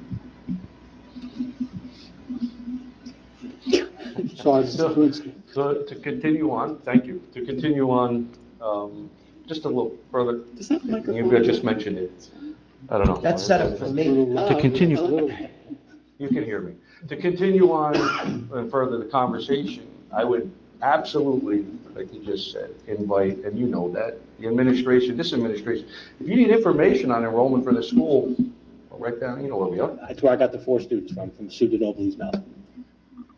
So I'm with you, I agree. You got that information from Sue? The 4 students, correct, that there was 4 students. The misstatement came from across the street that 3 were not attending the school. Okay. Let's make that clear. Sue gave me viable information. Yeah, I mean, obviously, we're a small town, right? Once in a Correct. while, so we Correct. get the information very simply. Come on over, have a meeting. I mean, come over and meet with us. We miss you guys. I'm there. How can you miss me? I'm there every I meeting. was just there last week. I was just there last week. All right, that's it. That's all you. Thank you. Doug, and I'm going to speak now as police chief, I'd like to perform an analysis on the current situation down at 375, the hotel, get some statistics, and maybe forward that to this township committee to be considered as well, so we can compare answering calls for either whether it stays a hotel or if they would decide to move forward. I think the governing body should have that, right? Risks. Are we talking police calls and service calls like that? Okay, fair enough, yeah. Yep, I think you should have that. Sure.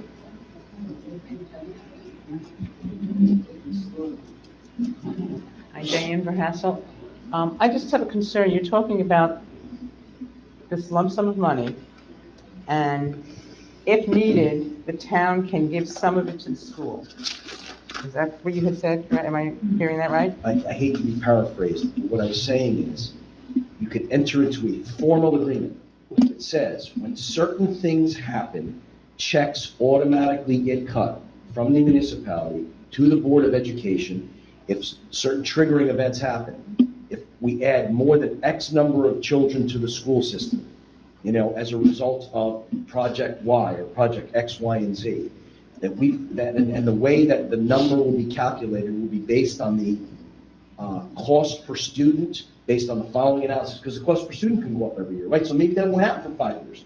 Maybe 7 years from now, the Delford will have 20 kids in it, right? And that will cost, but it's not 19,000 anymore. Now it's 22,000. So we'll figure out what the cost is, and that money will be used from the pilot, the additional revenues that we generate to offset that cost. But my concern is that you still have whatever that magic number and that pie is, whether it all goes to the town, whether part of what goes to the town no longer does because they're writing a check to the school, it's still the same amount of money.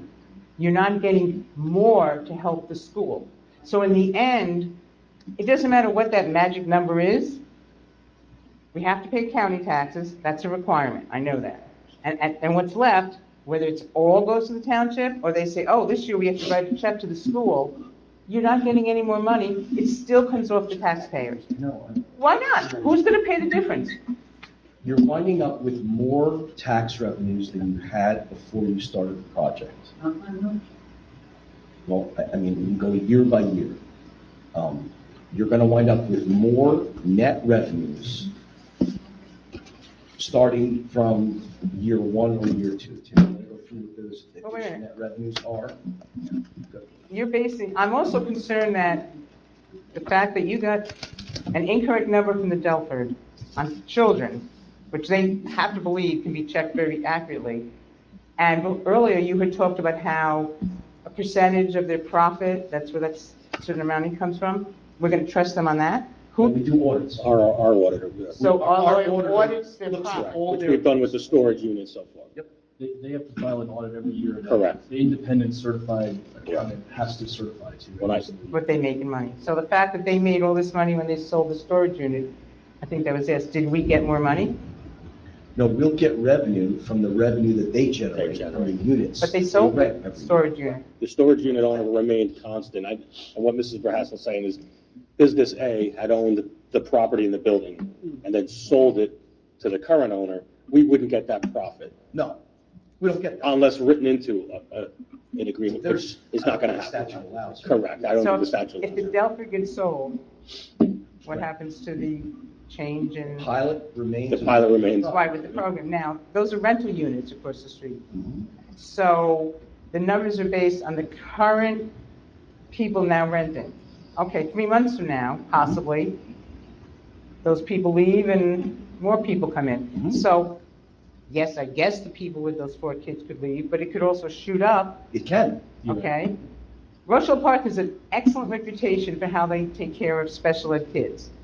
So the amount of special ed kids that are coming in, I have to believe in time will definitely go up, which will increase our cost exponentially. And again, that percentage, you keep saying we're going to get more money, but the reality is there's not money written into an official pilot unless somehow they magically now add it that says this much goes to the school. It's this much goes to the township, this much goes to the county. So the school is not getting more unless the amount that goes to the town says, oh, well, we'll take less and give it to the It's school. not that we'll take less, it's that we're going to have more net revenues in the municipality. And to your point, your concern is that we're going to have more school-age children than our school can currently service, right? 100%. I don't know whether that's the case, and I'm not suggesting it isn't the case. Maybe we're already busting at the seams They and are. we need more. I don't know the answer to that. But that's the first. The first thing is, are we at capacity? Because if we're not at capacity, adding additional children may not create additional costs, because as Tim will tell you, if you don't need to add more teachers and you don't need to add more buildings, then that's just part of the overall cost of running a board event. Just like if 17 kids move out of town, the costs don't go down every year, right? You don't all of a sudden fire a bunch of teachers and your cost for the education goes down. The costs don't necessarily go up unless you require more capital improvements, you require more operating expenses, so they don't necessarily go up. But what we're saying here is, you started out with the premise, based on the Blaustein report, that Delford was going to produce 22.5 kids. We're now almost at full occupancy, and we know that it only produced 4. To everybody's concern here, it very well could produce more, substantially more. According to the Blaustein report, at some point, we're going to have 22.5 kids there. As a redevelopment attorney, I can tell you I've never seen those numbers bear out. For some reason, they just don't bear out. But let's assume that's the case.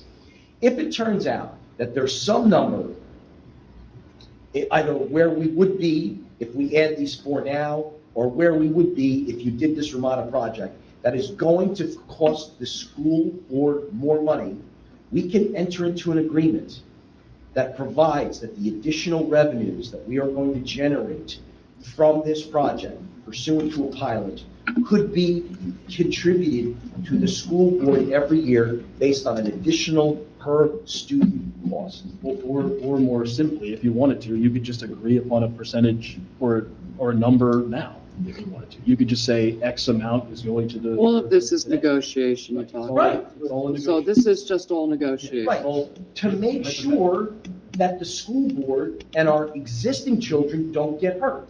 Again, I'm going to say it's not only the school, it's also the other services. Agreed. Yeah.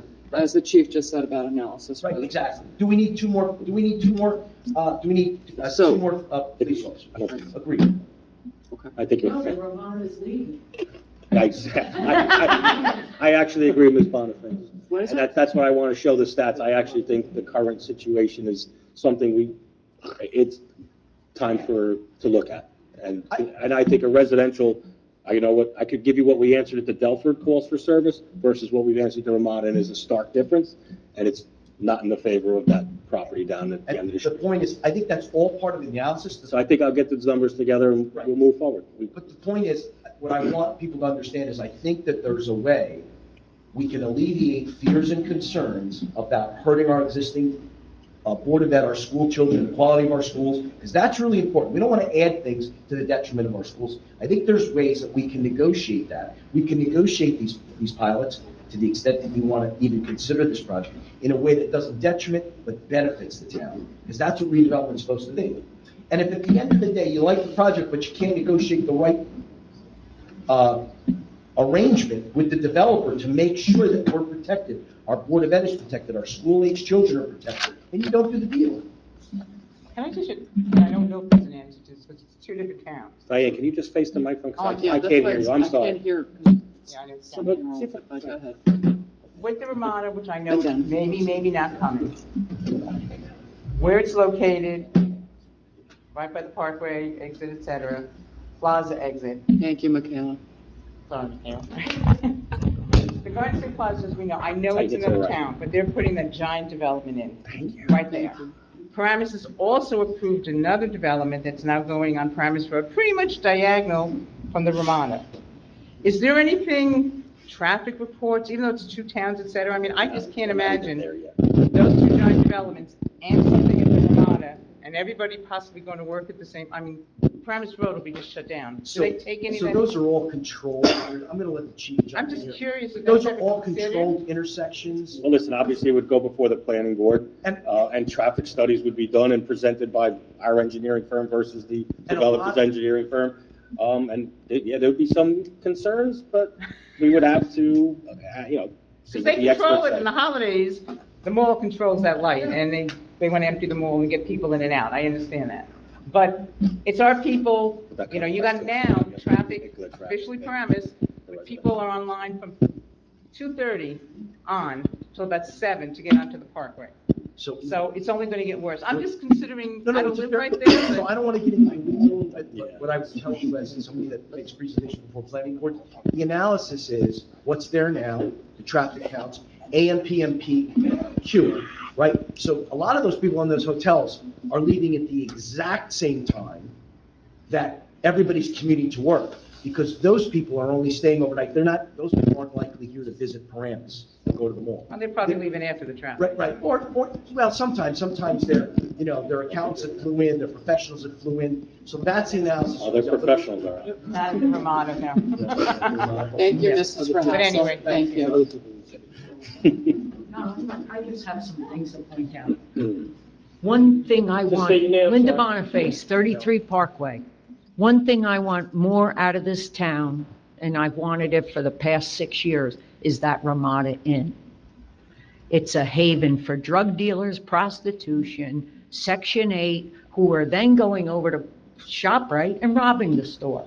So, but what I want to point out is I voted the other pilot down when I sat on the council.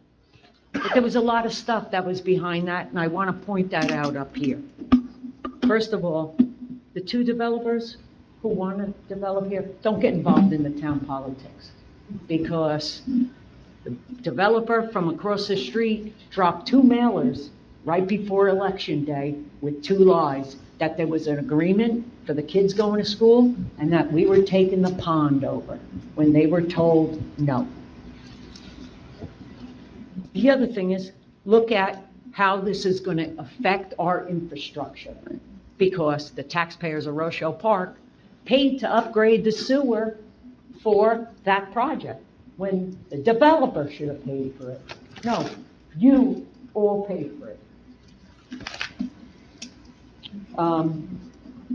The other thing, if you get rid of the Ramada, and listen, I'm ready to get rid of it. But does they have to be 30-year pilots?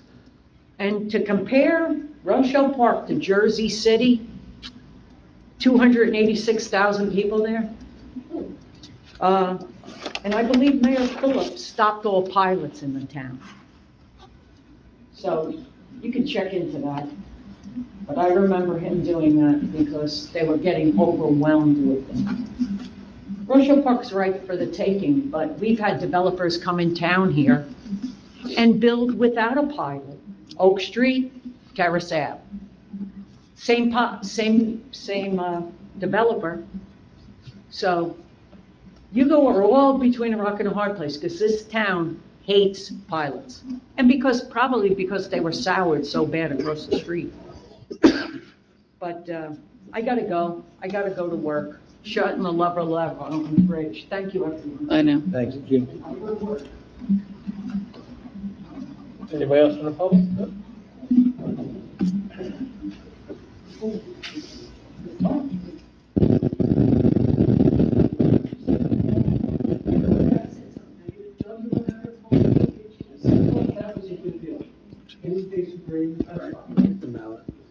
Lynn Houghton, West Oldest Street. The pilot across the street was our first, and I hope it's our only pilot. We were gonna make all this money and everything. It's not working out that way, even on the first 2 years we're collecting, okay? They only paid, I don't know, you couldn't answer these questions for me. They only pay on land tax. Is that in all pilots? No, land tax and then the fees. Second of all, they pay 10% and then it changes naturally, right? Goes up to 11 or something in 15 years, like you said, or something like that. I can negotiate that one, so, but we can, look, these are really good questions. One of the things I'd like to do, is when we come back, right, is why don't we figure out these, because you asked, like, why are we doing this and we don't know what's happening with the loan? Why don't Tim and I take a look at it with the chief, we'll get everything, and we'll tell you where we are with the revenues, we'll tell you what's projected, we'll tell you what we think is gonna come in, based on the reading of the pilot itself, so we can answer your questions. All right, I'll just give you some examples. Sure. Their land they pay only on land tax, because it was no land to begin with, for their taxes. Their taxes that they have to pay for 30 years, unless it goes up, the land value goes up, right now, $61,000 for the storage only, okay? You know how much money we made from the storage this year? 56. We didn't even get enough money to pay for the land tax. Now, this is a question, a very important question. According to the pilot they have, and I don't know if it's universal with pilots, do they pay school taxes? If they're paying a land tax, then yes. No. Do they pay, does a pilot program pay land, a pilot program pay land tax? School. Student loan, oh God. School tax. The pilot, which is the annual service charge, is not split with the school. You don't pay school tax. The school tax are taken out. The taxpayers pay the school tax. Right, well, no, I just want to make sure I'm being clear, so if they're paying a pilot, which is under the statute is defined as an annual service charge, that money gets split between the municipality and the county. But they're also at the same time paying taxes on the land, which gets split between the taxing entities at the same time. Now, for the development up here, you'd have a regular tax bill then. It wouldn't be a separate land only or anything. But you wouldn't pay any school tax on that. Which development? Which The development up by the diner, okay? If you pay regular taxes like we do, we pay land tax and building tax, okay? And we pay school tax, and our tax bill is 51% school tax. Does the pilot pay school tax? No, so first of all, the governing body would have to decide to give the bank diner a pilot. If it did, they would continue to pay property taxes. On the property taxes they paid, part of those taxes would go to the school board, but they would not pay on the revenues associated with the pilot, if the governing body decided to give the bank diner a pilot. Did the school get any school? No. The school what? Any payment from? No. From what? From Delta. From the pilot. School tax. From the pilot. Right. From the pilot portion. Land tax is different than the school tax. No. So, No. The tax on the land is split If I may- tax entities in the same way all property taxes are split. Dave? So pilot revenue, you are correct, is not shared. Right, but if you're not paying the school tax, then the percentages that other things carry like your county tax and all that, increase. It's not one or the other, correct? So they're paying the land tax, even if there's a pilot, they continue to pay the land tax, which is still split. In addition to the land tax, they pay whatever the pilot is agreed upon. A project that is under a tax abatement gets two bills. They get Yes. a conventional property tax bill on their assessment on the land, which they pay like any other property taxpayer. And then they also separately get a pilot bill. So, right, and that's what's happening across the street. They are paying a portion of the school tax based on their regular tax. On their land. But then the pilot on top of that does not. So it doesn't eliminate any money going to the school when there's a pilot. That base still exists. Am I understanding that? Yes. The expert, yes. I actually have 2023 tax numbers, since we know those, provided to me by the tax collector. The property across the street, it's got a new block, a new lot. The lot is divided up into 4 parcels. For the apartments, they paid in 2023 $155,400. For the retail portion, that's sitting there vacant right now, $23,587.50. The storage facilities was $62,437.50, and on the pond was $13,87.50 for a total of $242,812.50. That's the taxes collected on the across the street. On the land tax? That's the taxes collected of the pilot, and the administrative fee would only be for the storage unit collected was $58,929.04, bringing it to $301,733.44. The highest taxes ever paid on that property, and I only went back to 2016, I asked the tax collector to do this, was in 2018, that's when Matt Cowley sold the property, probably did not appeal it, they paid $253,000. So those are real numbers, and we'll provide this. I think we should do more analysis and look to see. We won't have 2024's pilot numbers for the apartments until later, or probably March, April, May of 2025, because the auditors take time. But when we were doing the first pilot, and I hope again, the only one, remember the discussion we had with the board? I was there. About they didn't pay school tax and everything, so I don't. They I have to do my pay, own. there's a, on the building itself, which is the pilot part of it, Right. is not with the school tax, there's no school tax. Right. With the land, this is what they're telling, am I correct? The land, they pay part, it's with the school and, regular taxes, but not the building. The building is not paid toward the school tax. Like your house, It won't your be house that pays for for 30 years. the school, I understand what you're saying, but I'm trying to explain what you asked me. Yeah. So your home, you pay for your land and your school and your county and your library and, what am I missing? Something else. And your structure, right? That's all included. Here it's broken up. The land is broken for school and regular tax. The building itself pays just for the structure itself. No school involved in that tax. So that's where it splits with, am I saying this correctly? So You're saying the land tax includes school tax? when they're taxed on the land, it's including the school tax. When they're taxed for the building, it's not including school tax. Under a long-term tax abatement, only the improvements. That's what they have. Right, not the land. Right. So in essence, you're only getting a portion of your. Correct. Okay. The rest of the taxpayers. It's not zero. The tax levy doesn't change. That's the other thing everybody needs to know. Tax levy doesn't change. So, and you can explain what that means. Right, the school always gets 100% of its tax levy, no matter what. So if there are uncollected taxes, it's always the municipality who bears that. We understand that. It would have to be with Not anything. everyone It would be the understands same that. thing. It would be the same with a house or anything else. If you didn't pay for that, school taxes would come after, the township would come after you to pay that school part of your bill. So I understand when you're talking about the tax levy still stays the same, that's fine. But what I understand, Mrs. Houghton, and I'm trying to explain to Mrs. Houghton, is that 2 separate bills. One's for the land that has the school and the land tax. One's for the structure or the building, which is just that's where your pilot comes in, and there's no school tax for that structure, correct? Yes. Thank you. I don't know. I gotta do it. Okay.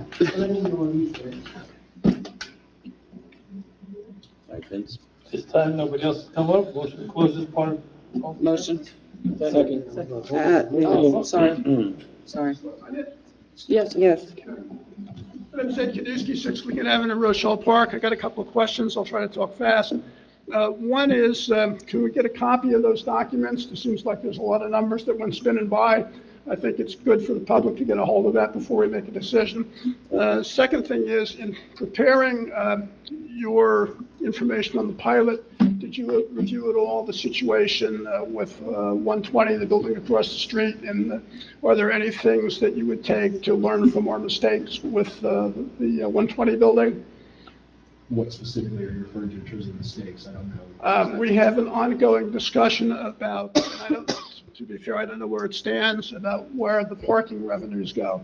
My understanding is they're using storage. A portion of that is being used for storage for a dealership, and I don't know where that's going, and I don't know whether that money is, let me complete my statement. I don't know whether that money is being split from the town or shared with the town as part of the revenues. That's been up in the air with the settlement agreement, which I keep hearing about. I haven't Hold on, seen. professionals answering you, Mr. Knudsen. Okay. Yeah, let him listen. There is no settlement agreement. Okay. We are in dispute, we're likely going to be in litigation. Here's what I can tell you, that, and not that we wanted to see revenues from this, when we do the audit at the end of the year, they're going to have to report all of their revenues. Okay. Revenues came from a source, even a source that we didn't approve, like parking.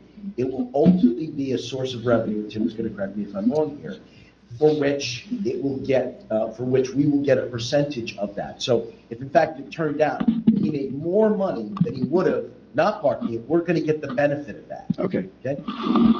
Good. That doesn't make the parking right or acceptable. I'm just saying that. Okay, I just want to make sure we're getting our fair share. I mean, my secondary concern, that's a specific instance. My other concern is developers and people in the real estate business are rather astute at having good accountants so that you don't pay things. And there's always a possibility that I've always worried about of having a man in the middle. You have, for example, a bar across the street. I rent the bar out for $1, and it goes to my friend, and it's worth $100,000. I don't get a share of the $100,000. I get a share of the $1, because that's your revenue. I rent the pool out for $1, and I get $200,000 back for that. I don't get a share. So I want to make sure we recapture all the revenue that we're entitled to. I'll tell you this, I mean, and Doug could speak more of this as well. If they were to do that, they would be engaging in highly illegal activity, which the courts in New Jersey have specifically addressed as far as shielding revenue under the New Jersey taxation. Okay. That's a very big no in terms of what the contract they would be entering. Okay.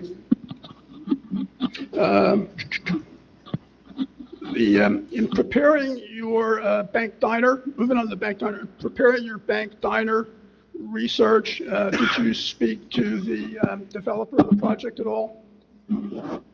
I did. Okay. I spoke to Mr. McNerney. Okay. And I asked him the question, are you, assuming the governing body elects for good sufficient public policy reason to not grant this pilot, what happens? And I have been told by Mr. McNerney, who can verify that here tonight, they will likely not move forward with the project because it will not be financeable.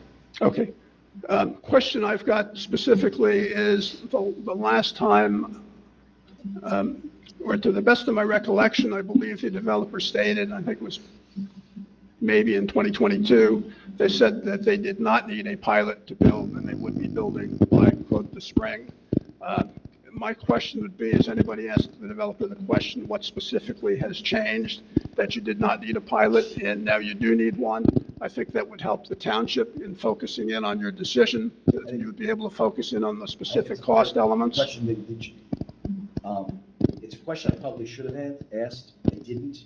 And perhaps I made an assumption that I shouldn't have made, which is I assumed, and Tim can tell me whether we should ask it anyway, that as a result of materials going up and interest rates through the roof, we're seeing that all over the place. Now, to your point, I shouldn't have made any assumption, if that's what you're about to say, but we could certainly ask that question. Okay.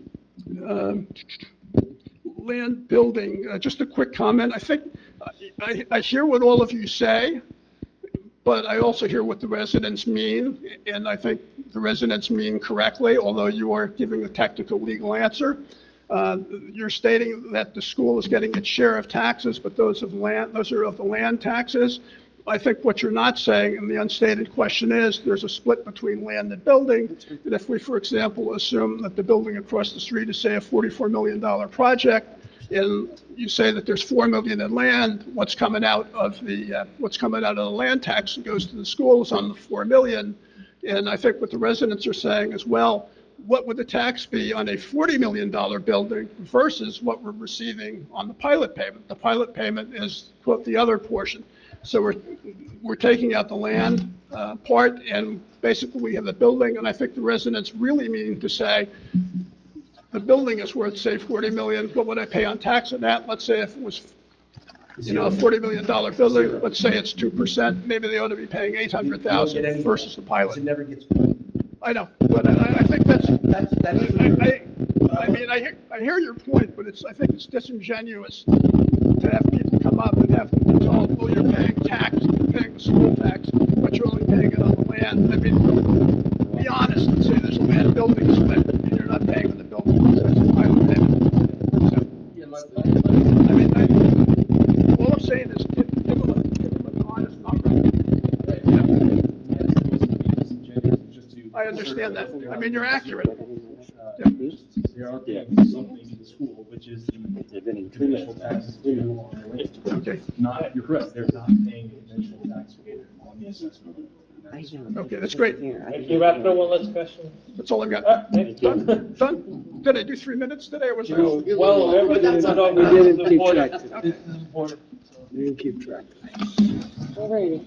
We're gonna make corrections. I'm sorry, Mr. Mayor. We're gonna make corrections to that. We'll email that over. I We'll think make there's, sure that they're there's available. somebody, Mr. Twinsky. What? You already- What are we doing? Yes, I'm back. Okay, well, quickly, please. One more time, Matt Chwinsky, 127 Forest. Dean, did you say what was the total taxes that are collected at 242? In 2023, it was 155,400 for where the apartments are built, 23,587 for the retail portion, 62,437.50 for the storage facility, excuse me, and $1,387.50 for the pond, for a total of 242,812.50. 242. So just an update. So on the 4 students that we have right now, we're at $100,000 in tuition for the 4 students. Those are real numbers. Again, come share, come down the street. Be happy to lay it all out on the table for you. Thank you. Thank you. And that's, of course, without the pilot kicking in, because we won't have those numbers in this year's numbers until later in early next year. So you will come back with some more information, is that how we're going forward here? So what I was gonna do is, why don't you guys figure out what other questions you have? What are we coming back with? The police chief, I had asked. The police School chief, the status. Yeah, we'll come back with all that. I'll see you sometime in October, and we'll keep working through this until you decide when you have enough information. I'll get an affirmation of the cost per pupil. I'll get an affirmation of the pupils. Right. That'd be great. Pretty much, this is just the initial discussion, nothing's being finalized, just input, output. Yeah. Nothing's being said or done. We'll see. Thank you so much. Thank you. Thank you. Motion to close public? I'll make the motion.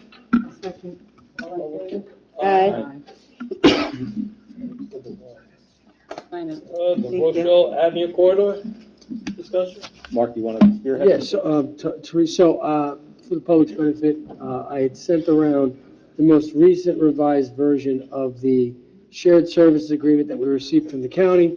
As the Township Committee knows, the county previously rejected many of our revisions, but they did add one additional, or 2 additional sentences with regard to financing of the project. Specifically, we had made changes and questions with regard to what happens if the county or the grant doesn't cover the full amount of the project, which the county responded saying that they added a provision, or they did have a provision saying that basically in the event that the grant doesn't cover the project, the county would make their best efforts and exercise all resources to come up with additional funding. In the interim, I don't know if Committeewoman Judge wants to explain, but she pointed out to me that this is BOE property. It is. And that because it's BOE property, even though the agreement says that if the agreement's signed, it will be on the township to get approvals from the BOE. Committeewoman Judge brought up a very important point, that something like this should go before the BOE to get their approval before we decide to formally move on it. I think she's correct, I agree. So it's best not to put this on for a vote tonight. It's only on for discussion anyway, but it's best to not move forward on it. What I will do is I will reach out to the attorney for the BOE in the next couple of days. I will provide him with a copy of the agreement so we can get some input from the BOV, and it should probably go on their agenda for discussion so we could figure out whether they have any objections and address those before we move forward with the agreement. The county, I agree with her assessment. If anybody has anything else to add? Nope. All right, and that's kind of the position that we should take at this moment. Administrative report? All right, thank you, Mayor. I'll try to be quick. I know it's getting late. Due to a change in our community development block grant maps, through no fault of Rochelle Park, but more so the federal government and them delaying getting their information to the county and the delay in getting it to us, we originally had submitted and were awarded $123,000 to be used for Chestnut Avenue and Lincoln Avenue improvements. Unfortunately, those streets are no longer eligible. So based on the new mapping and consulting with our DPW superintendent, we've asked and been told we can move that $123,000 towards a Howard Avenue project. Now, let me make that clear. It's from Harvey Avenue to Patton Court, not the current project down on Howard Avenue. That portion we're going to have that looked at, and we'll go forth using that money for that. Excuse me. What I've asked Boswell Engineering to do is apply for NJDOT grants for Chestnut Ave and Lincoln Ave because they are in more disrepair than some of the others in town. Little affordable housing update. Kathy in Finance has our affordable housing finance information up to date on the state site. There was a new state that had to be updated. She took care of it. She's been doing yeoman's work and on top of her other duties. Matter of fact, she volunteered to help do this for now, and I'm appreciative of it.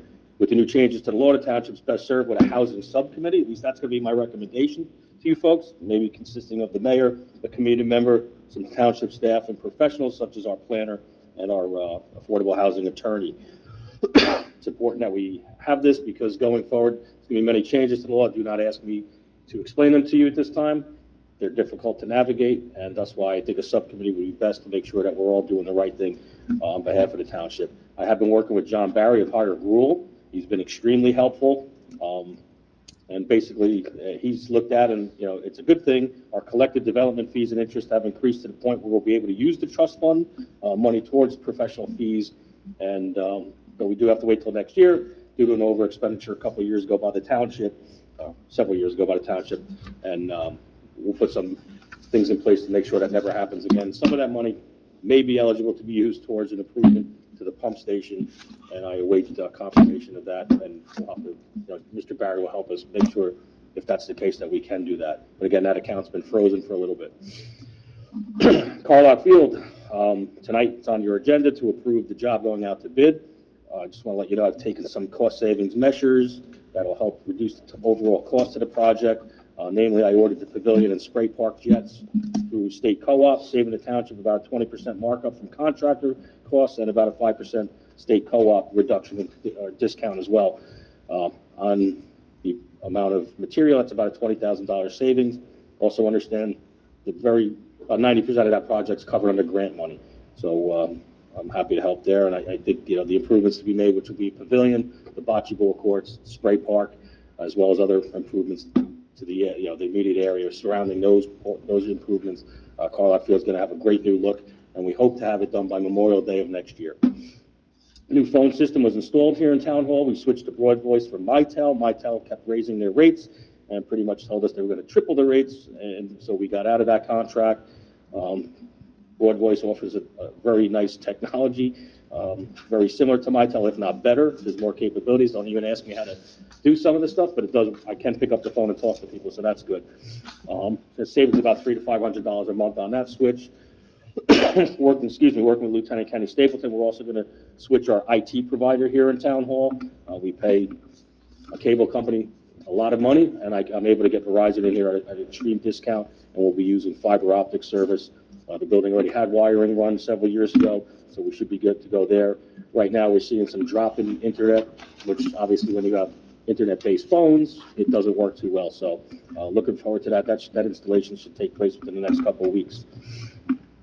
Update on Shade Tree. Met with Dave Brown, Liz Stewart, who's our arborist, Mike Warren, our Shade Tree Committee Chair, although he doesn't like that title. He did tell me he wouldn't be here tonight, but Michael, I'm sorry, you are our Shade Tree Committee Chair. We discussed the Community Forestry Management Plan and how completing this will enable us to proceed with Green Communities grant application. Once we become Green Community, we'll be able to apply for a lot more grants to obtain some trees for the township. Liz, our arborist, was very impressed with our progress to date. She thanked Dave Brown and his team for maintaining their educational requirements. She'll also be putting together some mapping of our trees in town, which will be very helpful so we know what type of trees are where, and as well as a training program for our employees and any volunteers of Shade Tree. And this is all working towards a 5-year plan. Again, that'll be required. Excuse me.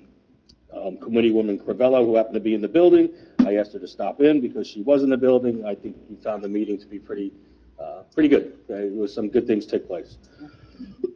Excuse me, I'm sorry. PSE&G replacement program for the HVAC units, boilers, and LED lights. DPW was contacted and did provide access to a vendor to the roof of the municipal building. I'm hoping this is a good sign because I haven't heard back from them, but they did tell me within a couple of months of when I approved it that we would see some work. So I'm hoping soon that the work will begin soon. Once those units are installed, we can then start going out to bid for a roof replacement, or at least getting quotes. Access for All, Anne-Marie Wells and I met with Walter Hound, discussing the township staff, volunteers, as well trained to become sensory inclusive certified. We've signed a contract with Culture City. Part of that contract is the training, access to website. They're also going to provide us with 5 sensory bags and other items.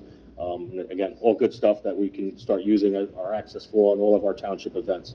And Walter's on a cruise, so I'm hoping he's enjoying himself. He did tell me, don't bother me until I get back. So I'll bother him when he gets back, and we'll move forward, hopefully figure out, I think we could train up to, what was it, like 10,000 employees. I said, we're good. So we're good as far as numbers go. And that's all I have, Mayor. Thank you. May report? Okay. Hi. Okay. Thank you.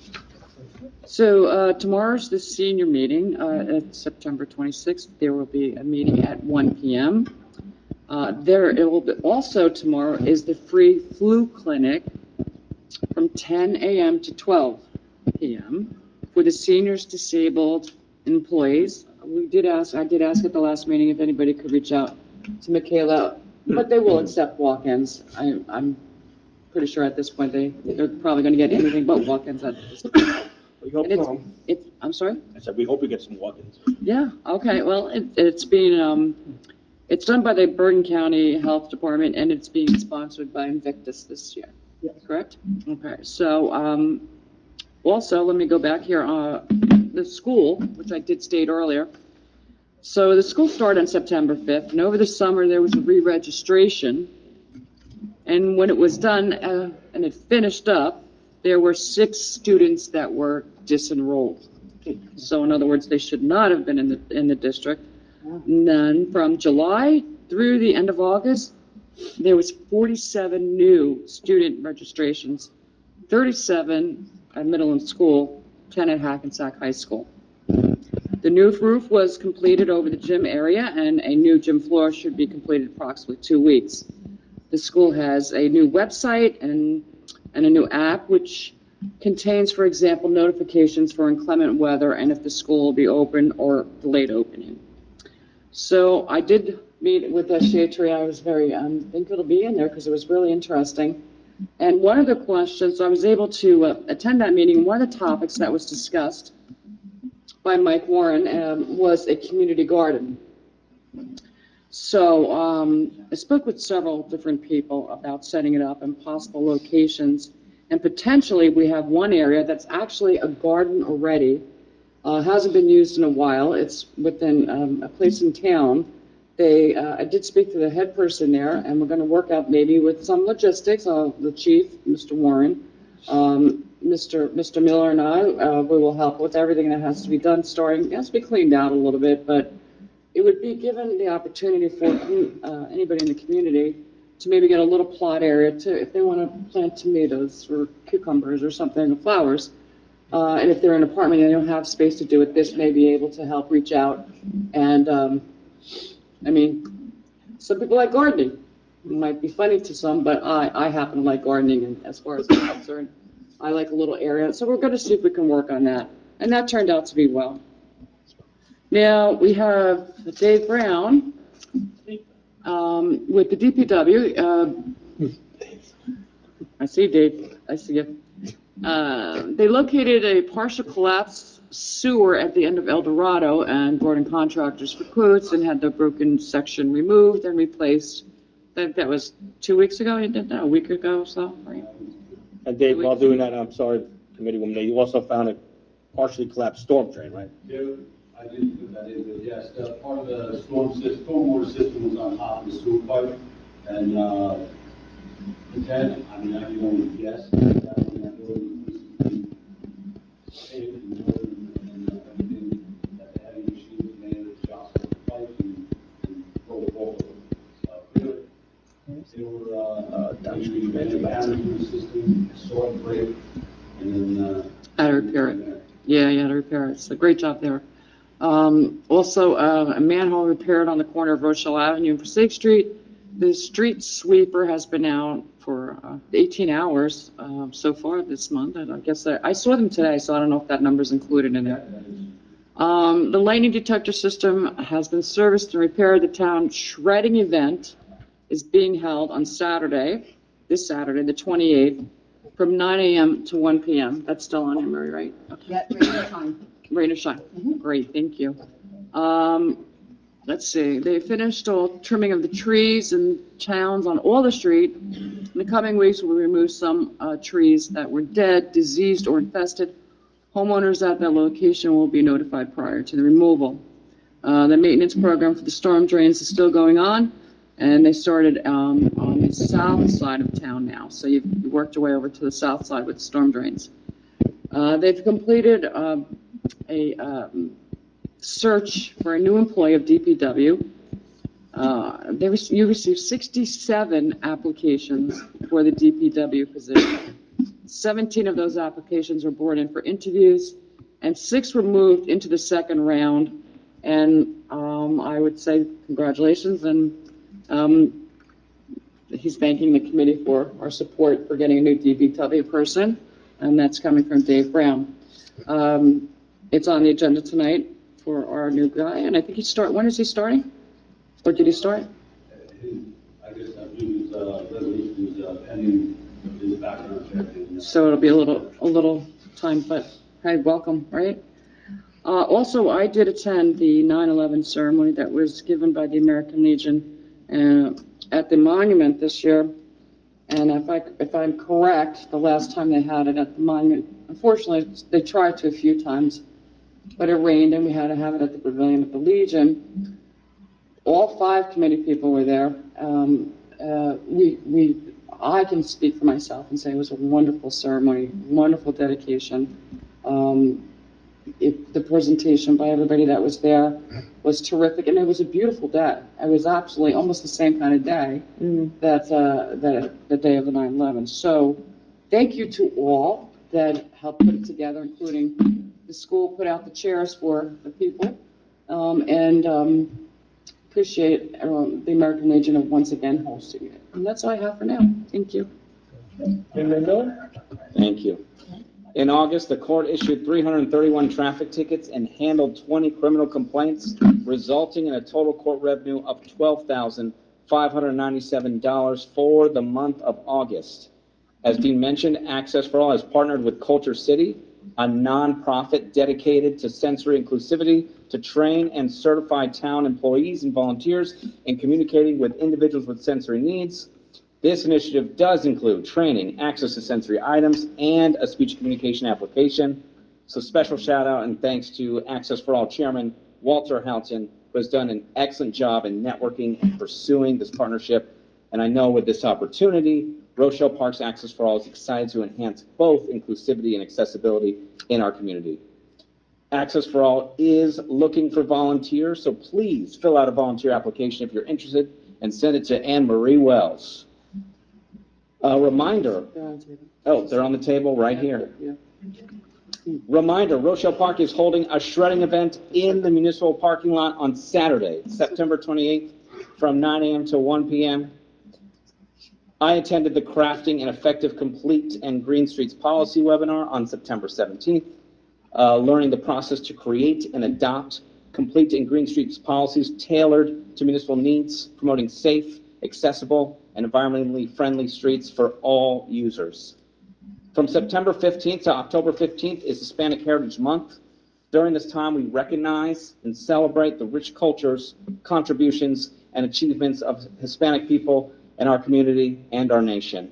And lastly, I just want to share that I really enjoyed dropping my daughter off on her first day of pre-K at Midland School, and I hope all the students, families, and educators in our community have an amazing school year. And that's all for me. Thank you so much. Committee woman, Gail Oswald? Okay. Congrats to your daughter on her first day. That's a big step. Congratulations and a very special thank you to firefighters Peter Donatello and Henry Mazuski for volunteering for 50 years on our fire department. The contributions of both of these men are too many to list here. I attend. Should we talk about anything? I think it's not microphone.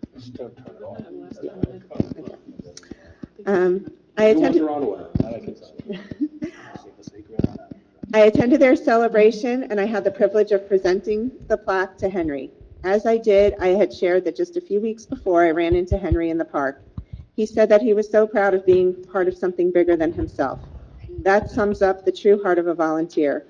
We thank them both for their countless emergencies that they ran to over the past 5 decades and for their guidance and leadership that they contribute today. I see Pete here, so again, thank you and congratulations. Thank you to the American Legion for conducting a beautiful ceremony in honor of September 11th. Commander Duddy was grateful that the weather cooperated so that we could have the ceremony at the monuments. He was also grateful that all 5 members of the Township Committee were in attendance. There are so many that made this ceremony so special. We thank the American Legion, the Auxiliary, Sons of American Legion, for doing this every year ever since the first anniversary. Thanks also goes to the Rochelle Park Volunteer Fire Department for the ringing of the bells, the Police Honor Guard, Sergeant LeBoy, Sergeant Shakin, Officer Aurelia, and Officer Kiska, the Blue Chip Chorus, the Bergen County Bagpipes and Drums, and the violinist, the Boy Scouts, the speakers, and the prayers. The only complaint I received was that they wish that more residents attended. I encourage all of us to make that effort next year. I attended the American Legion Family Picnic last weekend. At the event, there were people who were awarded for their service to the Rochelle Park American Legion Post 170. They are the Admonson family, the Stahl family, the Liso family, Kevin Doherty for his 50 years of tireless service, and, 50 years is Timothy Benedict. He's been American Legion Post member for 50 years. We want to thank them all for their service to our veterans and for their volunteer work in Rochelle Park. Rochelle Park Office of Emergency Management is participating in the National Preparedness Month, which is held in September each year. Please see the 4 helpful tips publications that have been in the Our Town newspaper, which started on September 1st. Note that the public education campaign is sponsored by FEMA and initiated by the Rochelle Park OEM. It is also part of our community rating system activities, lowering the NFIP flood insurance premiums by 15% for all residents. And it was already mentioned before that the New Jersey Association for Floodplain Management has announced that the Township of Rochelle Park has been chosen for the 2024 Excellence in CRS Award, which will be presented on October 24th. And it is an honor that the diligence and dedication of Pete Donatello, Dean Pinto, James DiMaria, Anne-Marie Wells, and Monica Mayanecki, our floodplain manager, will be recognized for the amazing work that they have done for our residents who live in flood zones. Thank you all and congratulations. And I know I've explained this before, but this community rating system, the CRS, it's hours of work, and there's a very specific point system. And many points have to be earned in order to hit these marks. And for us to have the 15% reduction is a huge accomplishment. And again, Pete is here. Dean, Anne-Marie, thank you. it's a lot of work, and I mentioned this to one of our residents, and she didn't know that we get the 15% reduction. And she actually looked at her bill and saw that, yes, we do get a 15% reduction in our flood insurance. And that's for all of our residents who need to pay flood insurance. And to be honored, again, as you mentioned, out of all the municipalities in New Jersey, that they recognize the work that they did. So thank you as a flood resident, thank you as a Township Committee, and congratulations for being honored. And now for our police report. During the month of August, our team answered 1,464 calls for service. Even with this high call volume, our patrol division and detectives continue to demonstrate good proactive tactics in seeking out criminal activity before it impacts innocent people, and that extra effort and output is demonstrated by the 195 motor vehicle stops, 21 arrests, 42 criminal charges, and 404 summonses issued. In the month of August, we also continued our community outreach, and members of the department proudly hosted yet another successful National Night Out, which was recognized by the Bergen County Prosecutor Mark Buzella as one of the largest and best one he has attended. Detective Sergeant Shakin and Sergeant LeBoy also instructed many at the Hackensack Police Youth Academy.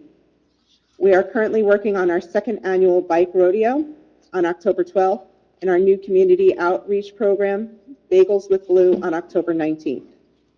The department continued to extend capabilities of our team in many facets of the job, including Lieutenant Kikowski and Bermudez attending a week-long internal affairs investigations class. Police Officer Starling attended advanced roadside impairment driving. Saldivia completed his monthly SWAT training with the Bergen County Regional SWAT Team. Detective McCune attended crisis negotiations training, and our detectives attended a sex offender training, while they provided information into the psychology of sex offenders via psychologists and criminal profilers. On the administrative side, our newest team member, Police Officer Michael Lamas, was in the process of successfully completing his field training and is getting high marks from the field training officers as well as other team members. He was working with Police Officer Lamas. Was also involved in several self-initiated criminal arrests, including aggravated assault, possession of CDS, and DWI, as well as, and as the writing of this report, was clear to begin riding on his own.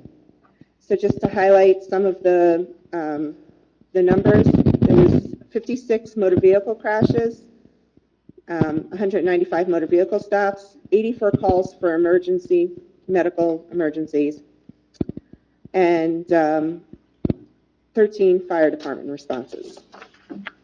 Again, Chief, thank you to your team. They're doing outstanding work. Thank you.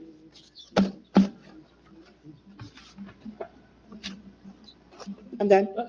Thank you, Deputy Mayor. Okay, for recreation, flag football has started and will be running through November 16th.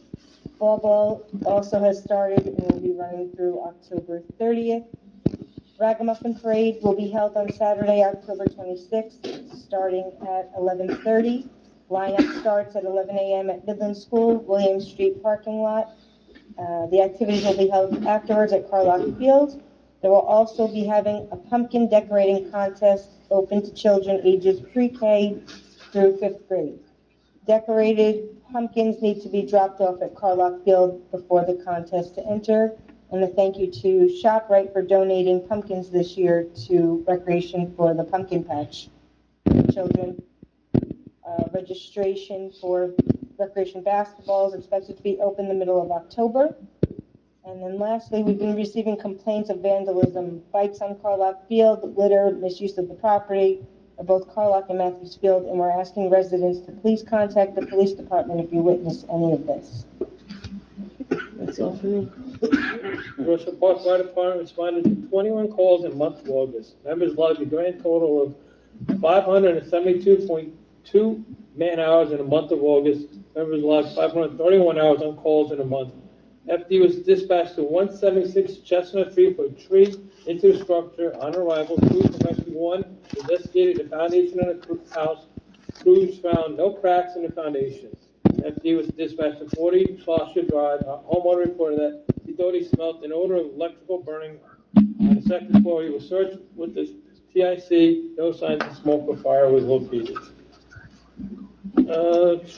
Construction report, permits issued 28, UCC inspection 63, total value of construction $746,572, permit fees collected $21,916, permit fees waived, none, zoning permits 1,600, zoning inspections 5, zoning applications 21, continuous certificate of occupancy $825, standalone inspections were 20, property maintenance violation issued 14, complaints 103. TCO inspections 15, with total fees collected 24,351, year to date 282,870. Attorney's report. Nothing from me, Mayor. And clerk's report. Just that the townwide garage sale is October 5th and 6th. Sign up online, and that's all from me. Public portion, make a motion to open up the public I'm portion. sorry, 1 second. Can I just Oh, go ahead. Yes, ma'am. I know we were speaking about the fishing derby and maybe using the ice skating pond, and I believe I asked you to maybe possibly reach out to Puffer for the pond use, and You did, and part of the email conversation asking about the number of students from his location was, hey, by the way, the township is interested in using the pond for skating if that's too, and/or maybe a fishing derby. He said, absolutely, I don't see a problem, we'll talk when I get back to that.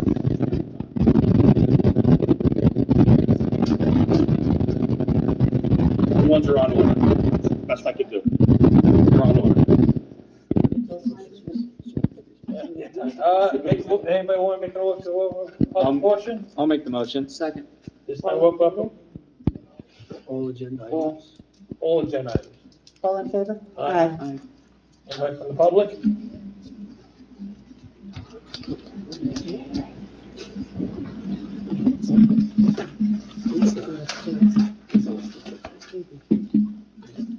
Hi, I just wanted to, by now, I think all of you have received a notice. Yes. I didn't get mine. of what? The Boy Scouts are holding their third annual Fry on November 3rd, which is the first Sunday in November. It is a fundraiser for the boys, and we appreciate any support we can get. It is $20 a ticket. It is done by Tastefully British, and all tickets have to be bought ahead because they have to know how much fish, obviously, to bring. And it's going to be 3 to 5 in the American Legion parking lot like we've done before. It's pickup only, you drive in. And if you don't like fish, they will do chicken tenders. We just have to know ahead what you would want. And, excuse me? What day, I'm sorry? Sunday, November 3rd. It's the first Sunday in November. You forwarded the flyer, right? Yeah, I did. I sent it. Yeah, I was going to say, Emery told me to send it. Yeah, I got it. I'm just listening now, but I'm looking at the calendar. No. I can give it to you. I have it here tonight, tickets, if anybody do? wants. Yes, I do. All right, I'll have to. And any other time, just let me know. Anne Marie has all my contact information if anybody up there doesn't. And the boys appreciate, obviously, any old support. A quick question, did they get a soil removal permit for the pile of dirt that's been there for months and months across the street, do you know? They have soil preservation permits are issued for the entire project, and I'm aware of it, but I don't know Because usually, if there's anything new. and I think it's in one of our ordinances, that to move that much soil, and that's as per EPA, et cetera, you have to get some kind of special permit. And it's just been there a while, and if we get some crazy rainstorm, which we haven't had luckily yet, I'm just afraid it's all gonna I would wash. ask you to send an inquiry to our construction official. I can only tell you, I've seen permits for that project, including several DEP permits, and NJD, Okay, so that's good, I'm just. But I don't want to, they may No, I not be just- related to what you're asking. James would have that information. Okay, and just, I brought this up before, as a committee, I would like you to look into having a full-time property maintenance person. I know I've asked this before, I know Dean, you're smiling. He can only do so much within the amount of time he has, and, we've all heard about concerns around town, and I think if we had a full-time person, some of those concerns would be much easier to be observed, taken care of. I know Emery's nodding the same thing. If people call up and say, I noticed X, Y, Z, and the poor person isn't working for 3 days or 4 days till after that, You know, you want to be able to, somebody who can be around town, we have a small town, like, he could knock off the town and take care of a lot. So it's just something in the future I'd like you to think about. Okay, thank you.